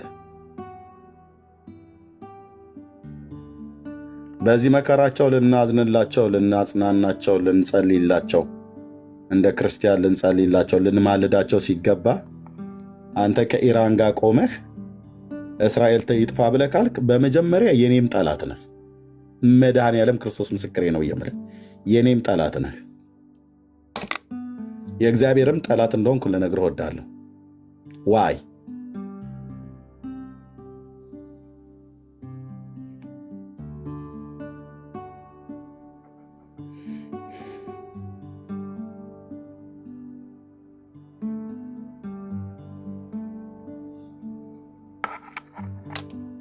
እግዚአብሔር በዘላለም ፍቅር ወዶታል።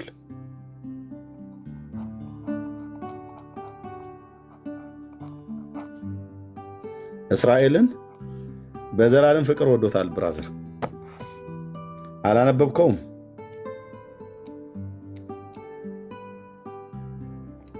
በዘላለም ፍቅር ማለት በዘላለም ፍቅር ማለት ነው።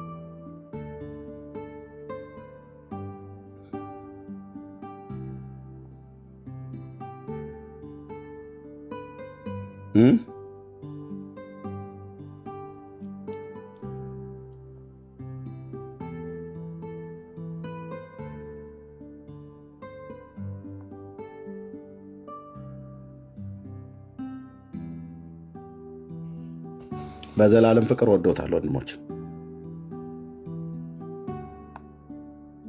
ጌታ ሕዝብን ሲወድ ኪዳን ሲገባ እኛንም ሲወደን የወደዳቸውን እስከ መጨረሻ ወደዳቸው አይደል ብሎ የሚለው ዮሐንስ ወንጌል መጽሐፍ ምዕራፍ 13 ላይ አዎ አንተ ወንድሜ ኢየሱስ ወድጃለሁ ብሎ ሲልክ እህቴ ወንድሜ ኢየሱስ ወዳችኋለሁ ብሎ ሲለን በዘላለም ፍቅር ነው የወደደን። አንተን መንካት ማለት የሆነ ሰውዬ አንተን እነካለሁ አንተን አጠፋለሁ ብሎ ቢል እረኛ አለን ኢየሱስን ተዳፍሯል ማለት ነው።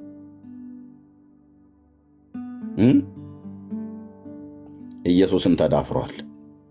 ስለዚህ ሲሳቡን ይሰጠዋላ። ተዋጊው እግዚአብሔር እንደዚህ አለ።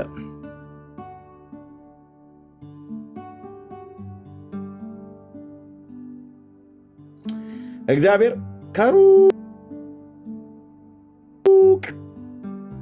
ተገለጠልኝ ይላል። እንዲህም አለኝ በዘላለም ፍቅር ወድጄሻለሁ። ለማን እንደፈለሰ እስራኤል በዘላለም ፍቅር ወድጄሻለሁ። ዘላለም ፍቅር ማለት የዘላለም ፍቅር የማይወድቅ የማይሻር የማይደበዝዝ የማይጠፋ በነገር ላይ ያልተመሰረተ ያዕቆብን ወደድኩ ኤሳውን ጠላው ብሎ ሲል እግዚአብሔር ምክንያቱ ምን ነበር ብለህ ብትል ያዕቆብ ልም ያለ አጭበርባሪ ተረከዝ ያዥ ወንድሙን በምስር ወጥ ምናምን ነገር ያለ በሰውኛ መስፈርት ብሎ ቢባል ያዕቆብ ሊወደድ አይችልም። እስራኤል ሊወደድ አይገባውም ነበር። ግን እግዚአብሔር ከምርጫ ነውና ያዕቆብን ወደድኩ ኤሳውን ጠላሁ አለ። ወድጃችኋለሁ አለች። በምን ወደድከም ለሲሉት ያዕቆብ የኤሳው ወንድም አልነበረ? አዎ ያዕቆብን ወደድኩ ኤሳውንም ጠላሁ።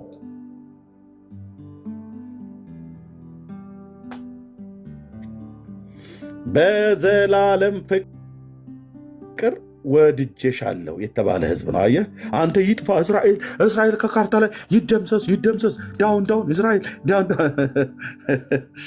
እሰይ ጎሽ የኔ አንበሳ ወንዳታ እንልሃለና ፉከራና ቀረርቶ ብቻ ነው የሚሆነው። እግዚአብሔር በዘላለም ፍቅር የወደደው ህዝብ ነው። አንተም በክርስቶስ ኢየሱስ ያመንክ ወንድሜ እንትና ማነው እንትና የሚባል መጥፋት አለበት፣ ጌርሳም እንትና ኤርሚያስ እንትና ምናምን ነገር መጥፋት አለበት። ኖ ብራዘር እስኪ እንትና አትቸኩል። በዘላለም ፍቅር የተወደደ ነው ጌርሳም። ኢየሱስ ክርስቶስን ልጁን በወደደበት መውደድ ነው የወደደን።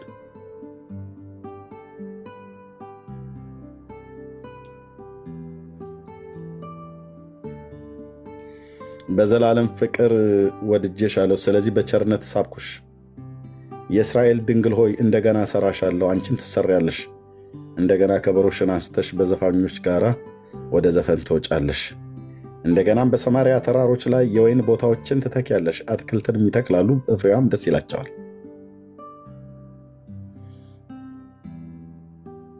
በምን ወድጄሻለሁ? ለተወሰኑ ወራቶችና ዓመታት እወድሻለሁ። ከዛ በኋላ ነገሩን እያየሁት ነው የሚሄደው። አመላችሁ ከከፋ እጣላችኋለሁ፣ አመላችሁ ግን ሸጋ ከሆነ እየወደድኳችሁ እሄዳለሁ አላለም። በእህቴ በኩል የሰራዊት ጌታ እግዚአብሔር በጣም ያወራባታል። እግዚአብሔር ይናገረናል። ለእህቴም ለእኔም ላንተም ጌታ ይናገራል። መቼም በጌታ ያመነ አማኝ ሆኖ የጌታን ድምፅ የማይሰማ ጴንጤ ካለ በእውነት እግዚአብሔር ምሕረት ያርግልን ነው የምለው። እና እንቁላል አሳየኝ አለችኝ እህቴ እየጸለች ጾም ጸሎት ይዛ እዚህ ውስጥ እንደምትኖር ጥርጥር የለው። የእንቁላሉ ቅርፊቱን አሳየኝ አለች። ባንዲራውን ይዛች እያለቀሰች ስትጸልይ ስለ እስራኤል አሁንም እየጸለች ነው። በዚህ ጊዜ ጌታ በራእይ አሳይቷት የእንቁላሉ ቅርፊቱ አለ፣ ከቅርፊቱ ውስጥ ውሃው አለ። እዚህ ከዛ ዚች ውስጥ ያለችዋ ቢጫዋ አስኳሏን እሷን አሳየኝና ሕዝቤ እስራኤል እኔን ቢጥለኝም እኔን ቢተወኝም እኔ ግን እወደዋለሁ፣ አልጣልኩትም፣ ለእኔ እንዳስኳላ ነው ብሎ አለኛለች። 2 ሳምንት አልሞላም ከነገረች። እንዴት እንዳለቀስኩኝ ወንድሞች እህቶች። ሕዝቤ ቢተወኝም ቢጥለኝም ቢረሳኝም እኔ ግን አልረሳሁትም፣ ለእኔ እስራኤል አስኳሌ ነው። የአብርሃም አምላክ ልዑል እግዚአብሔር ለዘላለም ስሙ ይባረክ። ለዚህ ነው የተሰለፉባትን ሁሉ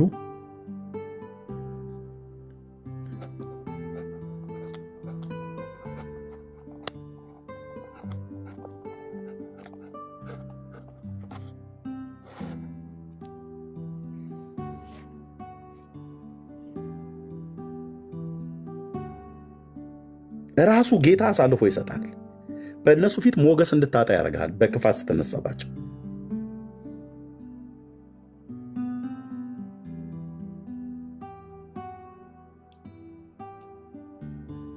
አትበላውም፣ እስራኤልን አትበላውም።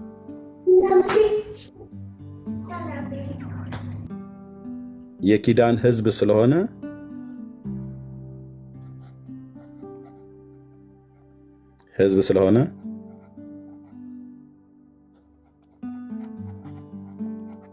አትበላውም።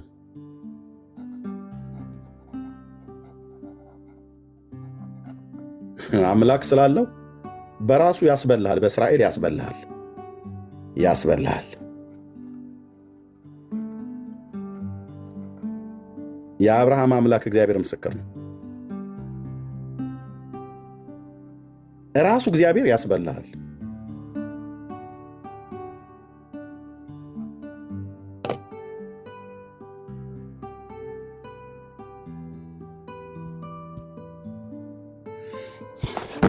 ስለ እስራኤል ጸልዩለት፣ መዳንን እንዲወርሱ፣ በክርስቶስ ኢየሱስ መዳንን እንዲወርሱ። እውነት እኔ ብዬ እምላችሁ ዘራችሁ ትውልዳችሁ ይባረካል። የሰውን ዘር ሁሉ መዳንን እንዲወርሱ ለአረቦችም ለፍልስጤም ለሰው ዘር በሙሉ ስትጸልዩ እስራኤልንም ጸልይለት። እነሱ መሲሁን የገደሉ ናቸው እያልክ ሁሉ ቀን ትሳደባለህ እንዴ? ጌታ አያውቅም እንዴ እንደገደሉት? ለጌታ አልታሳስበው ነው? ጌታ ሆይ እነሱ እኮ የገደሉ ናቸው ብለህ እንድትለው ነው? አያውቅም እንዴ? ያውቃል እኮ ያውቃል። እኛም መግደላቸውን ልናስታውሳቸው አይደለም። የገደሉት ጌታ ግን ማን እንደሆነ ልናሳውቃቸው ግን ይገባል። እሱ ማን እንደሆነ እና በስሙ አምነው የኃጢአትን ይቅርታ እንዲያገኙ እግዚአብሔር ለዘላለም ይባረክ። እና በጌታ እምለምናችሁ ወንድሞች እናቶች፣ በተለይ ከዚህ ህዝብ ጋር በተገናኘ ያልገባችሁ ነገር ተነስታችሁ በስሜት እንዳትናገሩ። ኮንሲኮንሲ ስላለው፣ ብድራት ስላለው ስትረግማቸው የምትረግመው መሲሁን እንደሆነ እወቅ። አብርሃምንም እንደምትረግመው እወቅ። መሲሁንም እየረገምከው እንደሆነ እወቅ። እስራኤልን ስትረግመው ከረገምከው ኢየሱስ ክርስቶስን እየረገምከው እንደሆነ እወቅ። የማን ዘር ነክተህ ማደስ ይለዋል? የምታስደስተው ይመስላል ኢየሱስ ክርስቶስ እሰይ ጎሽ በላቸው ምናም ነገር ብሎ የሚል ይመስላል። ኖ ዘራቸው ይጥፋ ብለህ ስትራገም መሲሁ ሁሉ ኢየሱስ ይጥፋ እያልክ እንደሆነ ታውቃለህ። ምክንያቱም በስጋ ከነሱ ተወልደዋልና። እና ከሰማችሁ ወንጌላውያን ወንድሞችና እህቶች መጽሐፍ ቅዱስን ስለምታነቡ በጣም ተጠንቀቁ። የሰውን ዘር ሁሉ እንኳን ሌላውንም እንድንረግም አልተጠራንም እንኳን እነሱ።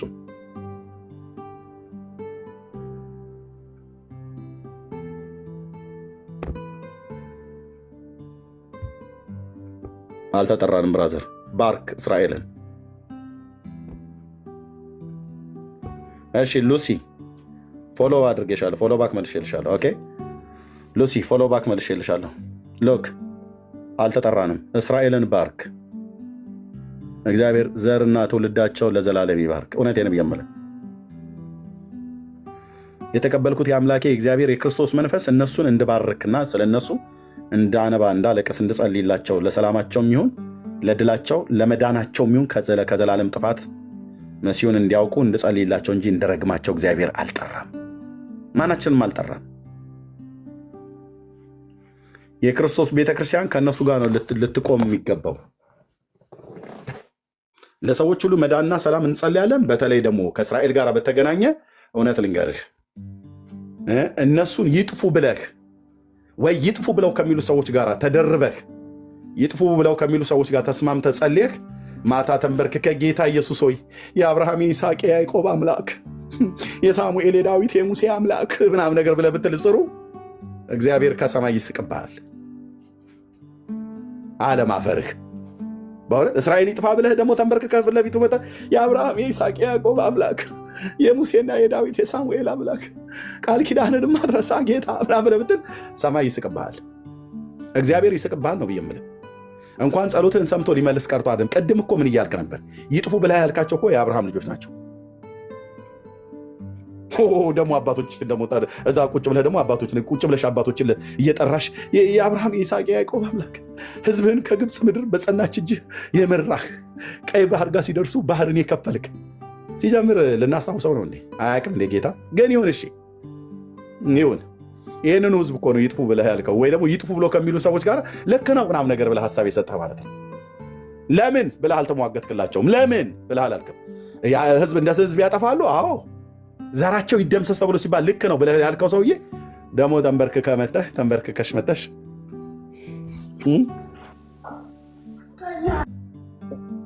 ሳራን ያሰብካት በስተርጅናዋ ልጅን ወንድ ልጅን የሰጠሃት፣ ሐናንም ያሰብካት ሳሙኤልን የሰጠሃት፣ ርብቃንም አስበህ ያዕቆብና ኤሳው እንዲወለዱ ያደረክ ጌታ ለእኔም ወንድ ልጅ ስጠኝ ብለሽ ስትዩ አይሰጥሽም። ለምን? ሳራንና ልጆቿን ረግመሻል። ቅድም ጌታ እግዚአብሔር ምስክር ነው አልኩ። አይሰጥሽም እግዚአብሔር።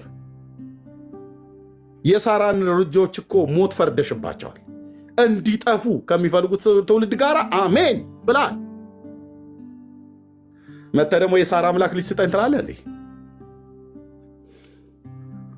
ንስሐ ግባር ብሎ የሚል እግዚአብሔር ከሰማው እኔ እነግርሃለሁ። የእሱ ባሪያ እውነቴን ብዬ የምልህ የዘመኔን ቁጥር ልጅነቴን ሁሉ የሰጠሁት ጌታ ንስሐ ግቡ። እነሱንም የሰውን ዘርም እንድንረግም አልተጠራንም። ንስሐ ግቢ።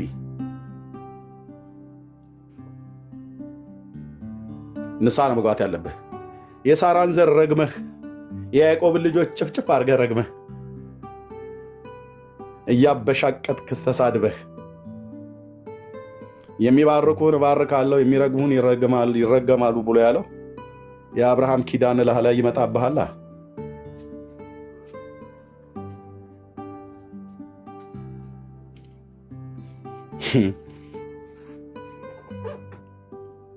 እግዚአብሔር አንዴ ባርኮታልና እንዴት ረግመዋለሁ አላለም እንዴ? በለዓም ወፈፌ የሆነ ነቢይ የሆነ ቦታ እንኳን ነቃ አይልም። እርገምልኝ ብሎ ሲለው ተራራ እየቀየረ እንትን ሲል ምናምን ነገር አየና እግዚአብሔር ያረገመውን እንዴት ረግመዋለሁ? ግድ የለም ብራዘር፣ የፈለገ ለምን አታረጉም? ኦኬ ቫዮሌሽን ቻለው ብራዘር።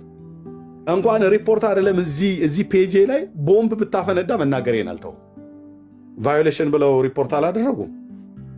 እቀጥላለሁ ስልህ እለጥቃለሁ ስልህ እንኳን አንድ ቲክቶክ አይደለም ለምን የፈለግከው ነገር አታመጣም?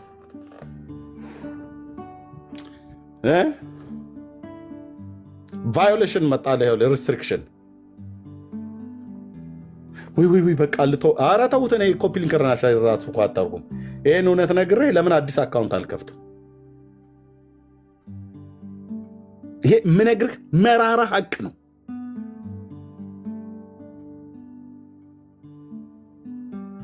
የእስራኤል አምላክ ጌታ ለዘላለም ስሙ የተባረከ ይሁን። ስሙ አዶናይ ነው። ስሙ ያህዌ ነው። የአባቶቻችን አምላክ ቅዱስ ስሙ ከምድር እስከ አርያም ከዘላለም እስከ ዘላለም ድረስ የተፈራና የተመሰገነ ጌታ ዘር ትውልዳችን ለዘላለም ይገዛለት። በልቤም በጉልበቴም እንበረከክለታለሁ።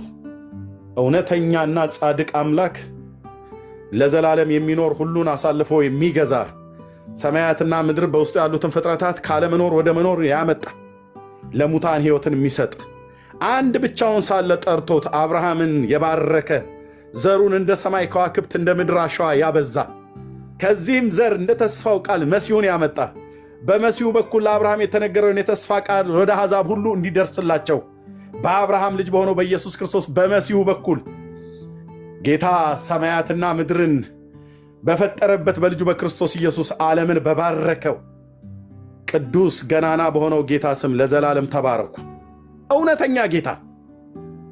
እውነተኛ ጌታ ነው። እንዴት ደስ ይላል ወንድምዬ!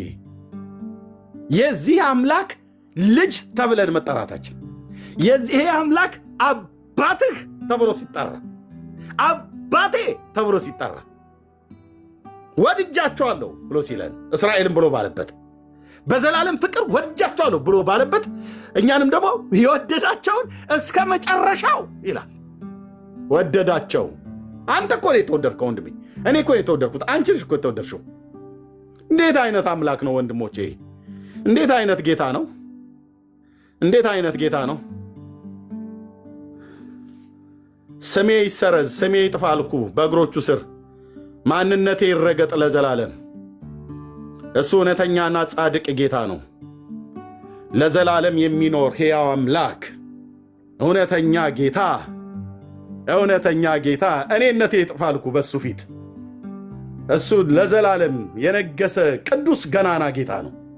የተፈራና የተመሰገነ በቅድስና የከበረ እንደርሱ ያለ አምላክ በላይ በሰማይ በታች በምድር በሰው ልጆች መካከል አልተወራም። ቢወራም የተወሩልን በሙሉ ውሸቶች ናቸው፣ ሐሰተኞች ናቸው፣ ምናምንቶች ናቸው፣ የሰው እጅ ሥራ ቀልዶች ናቸው። የአባቶቻችን የአብርሃም የይስሐቅ የያዕቆብ አምላክ ለዘላለም የሚኖር ሕያው አምላክ ነው።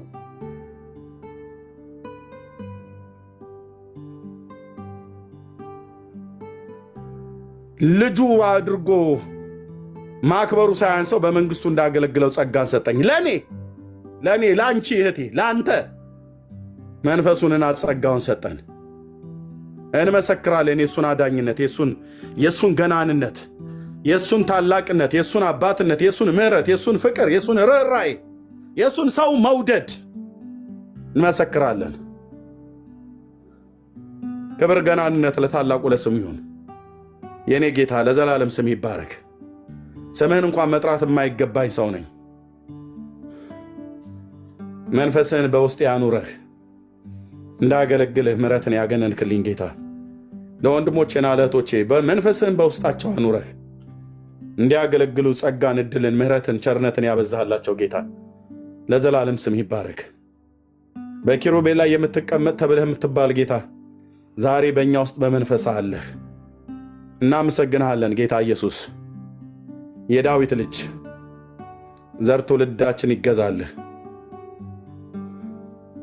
አንተ ኃይላችን ነህ፣ አንተ ጥበባችን ነህ፣ አንተ ጽድቃችን ነህ፣ አንተ ቅድስናችን ነህ፣ አንተ የዘላለም መኖሪያችን ነህ፣ አንተ የዘላለም መመኪያችን ነህ፣ አንተ የዘላለም መሰማሪያችን ነህ፣ አንተ የዘላለም መሸሸጊያ የማምለጫ ዓለታችን ነህ።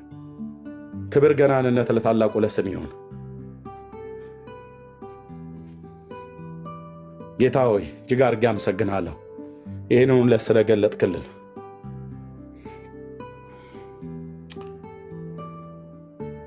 ክብርና ምስጋና ለታላቁ ለስም ይሁን በኢየሱስ ክርስቶስ ሕያው ስም አሜን፣ አሜን። ወንድሞቼ ጸጋና ሰላም ከሁላችሁ ጋር ይሁን። ጌርሳምዬ ሰላም በሉና፣ ማሩ ጌርሳም ሰላም በሉና። ልተኛ ነው፣ ቻርጀሬም እያለቀ ስለሆነ። ተባረኩ። ጌታ ኢየሱስ ይባርክ። ኤርሚ ደክሞሃል፣ ረጅም ጊዜ ቆይተሃል። 4 ነጥብ 3 ሚሊዮን ነው ላይክ ያለውና ረጅም ሰዓት ነው የቆየው። በጣም ደስ የሚል ነበር። ስገባ እኛ ጋር ገና መነሳታችን ነበር። የእግዚአብሔር ፕሬዘንስ ነበር። የእግዚአብሔር ቃል መገለጥ ብቻ ሳይሆን የእግዚአብሔር ፕሬዘንስ ሪኩዌስት ጠይቄ የገባሁት። ትቀጥልበታለህ በዚህ ርዕስ። በጣም ደስ ብሎኛል። ብዙ ወደ ልቤ አሁን ስራ ላይ ስለሆንኩ አልችልም።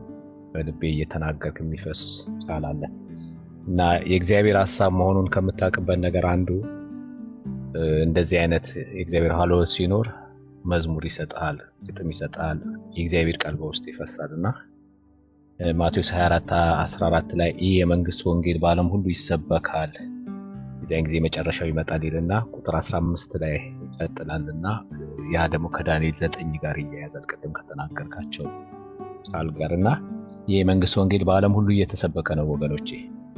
ከዛ በኋላ መጨረሻው ነው የሚመጣውና የይዘ ጠቅላላ ፕሮፌሲው እንዴት እየተፈጸመ እንዳለ የተለያዩ እግዚአብሔር ቃል ያለውን የትንቢት ቃል ስለመጨረሻ የተጻፈውን አያይዘ ያቀረብክበት መንገድ እግዚአብሔር ረድቶ ነው። ጌታን አመሰግናለሁኝ። ዘመኑን የማትመረምሩት ለምንድን ነው ብሎ ገስጿል። የይሳኮር ልጆች ዘመኑን የሚመረምሩ ነበሩ እና ጌታ ገስጿል። ለምንድን ነው ቀኑ ይዘንባል ይሞቃል ምናምን ትላላችሁ የሆነ ነገር እያያችሁ ለምንድን ነው ብሎ ገስጿልና ይሄ አንዱ የተሰጠ አገልግሎት ነው። የተረሳ ነው። ኪፕ ዱዊንግ እንጸልይልሃለን። በጣም ደስ ብሎኛል። ወደፊት እንሳተፋለን። ይሄንን ይዘህ ርዕስ ጌታ ይባርካችሁ። ተባረክ ወንድምነት። ለእግዚአብሔር ክብር ይሁን። ቴንክ ዩ። ምክር ሰላም ትያለሽ? ለሰላምታ ብቻ ጊዜ ልስጣችሁ። ሰላም ላለው እና እኔም ከህፃኖች ጋር ስላለው ብዙ ጫጫታ ያለ እኔ ለእስራኤላውያን ነው መናገር የምፈልገው። አብዛኛውን ጌታን ይቀበሉ፣ መጽሐፍ ቅዱስ ያው ጴንጤ ምናምን ማለት ሳይሆን መጽሐፍ ቅዱስ ቢያነቡና ጌታን ነገራቸው በዕብራይስጥ תפתחו את התנ"ך, תלמדו, אתם תכירו את יהושע. יהושע הוא מרפא, הוא האור, הוא האמת. תצאו מהחושך, תצאו מהחושך. אלוהים עזר לי, אלוהים הציל אותי מכל החושך. היום אני חיה, מגדלת בכבוד את הילדים שלי, כי אלוהים מצא אותי, ותודה לאל שיהושע מצא אותי. את תפרוበት የሚያሳፍር አይደለም፣ የሚያኮራ ስሙን ስጠራ እየኮራሁ ልጆቼን በሱ ጥበብ እንዲያድጉልኝ የፈቀደልኝ እናትነት ራሱ የሱ ስጦታ፣ ልጆቼ የሱ ስጦታ ናቸው እና አትፈሩ። ሎሊት ባየሽ יהושע הוא האדון, יהושע הוא האדון. አሜን። ተባረኩልኝ። ኤርሚ በጣም አመሰግናለሁ። ሰዓትን አውቃለሁ፣ ብዙ ሰዓት እንደቆየ ማውቃለሁ። ተባረክልኝ። እግዚአብሔር ይመስገን ስላንተ። አሜን። ቴንክ ዩ እህቴ፣ ተባረኪ። ጸጋ ይብዛልሽ። ማርዬ ወንድምነት። ሻሎም ሻሎም ቅዱሳን እንዴት ናችሁ? ኤርሚዬ ጸጋውን ይብዛልህ። ተባረክ ኤርሚ። በጣም ደስ የሚል ጊዜ ነው የነበር። ትኩረት ልሰጥ የምፈልግ አሁን ባጭሩ ብዙ ሰዓት ተቀምጠሃል። በእርግጥ ጊርሳሜ ባለው እንዳልከው ሁለት ኮመንት ሳይ ነበር። የመጀመሪያውም በዕብራይስጥ የተጻፈና ማ አጎያ ዘም ባልቤልታማ የሚለው ነው።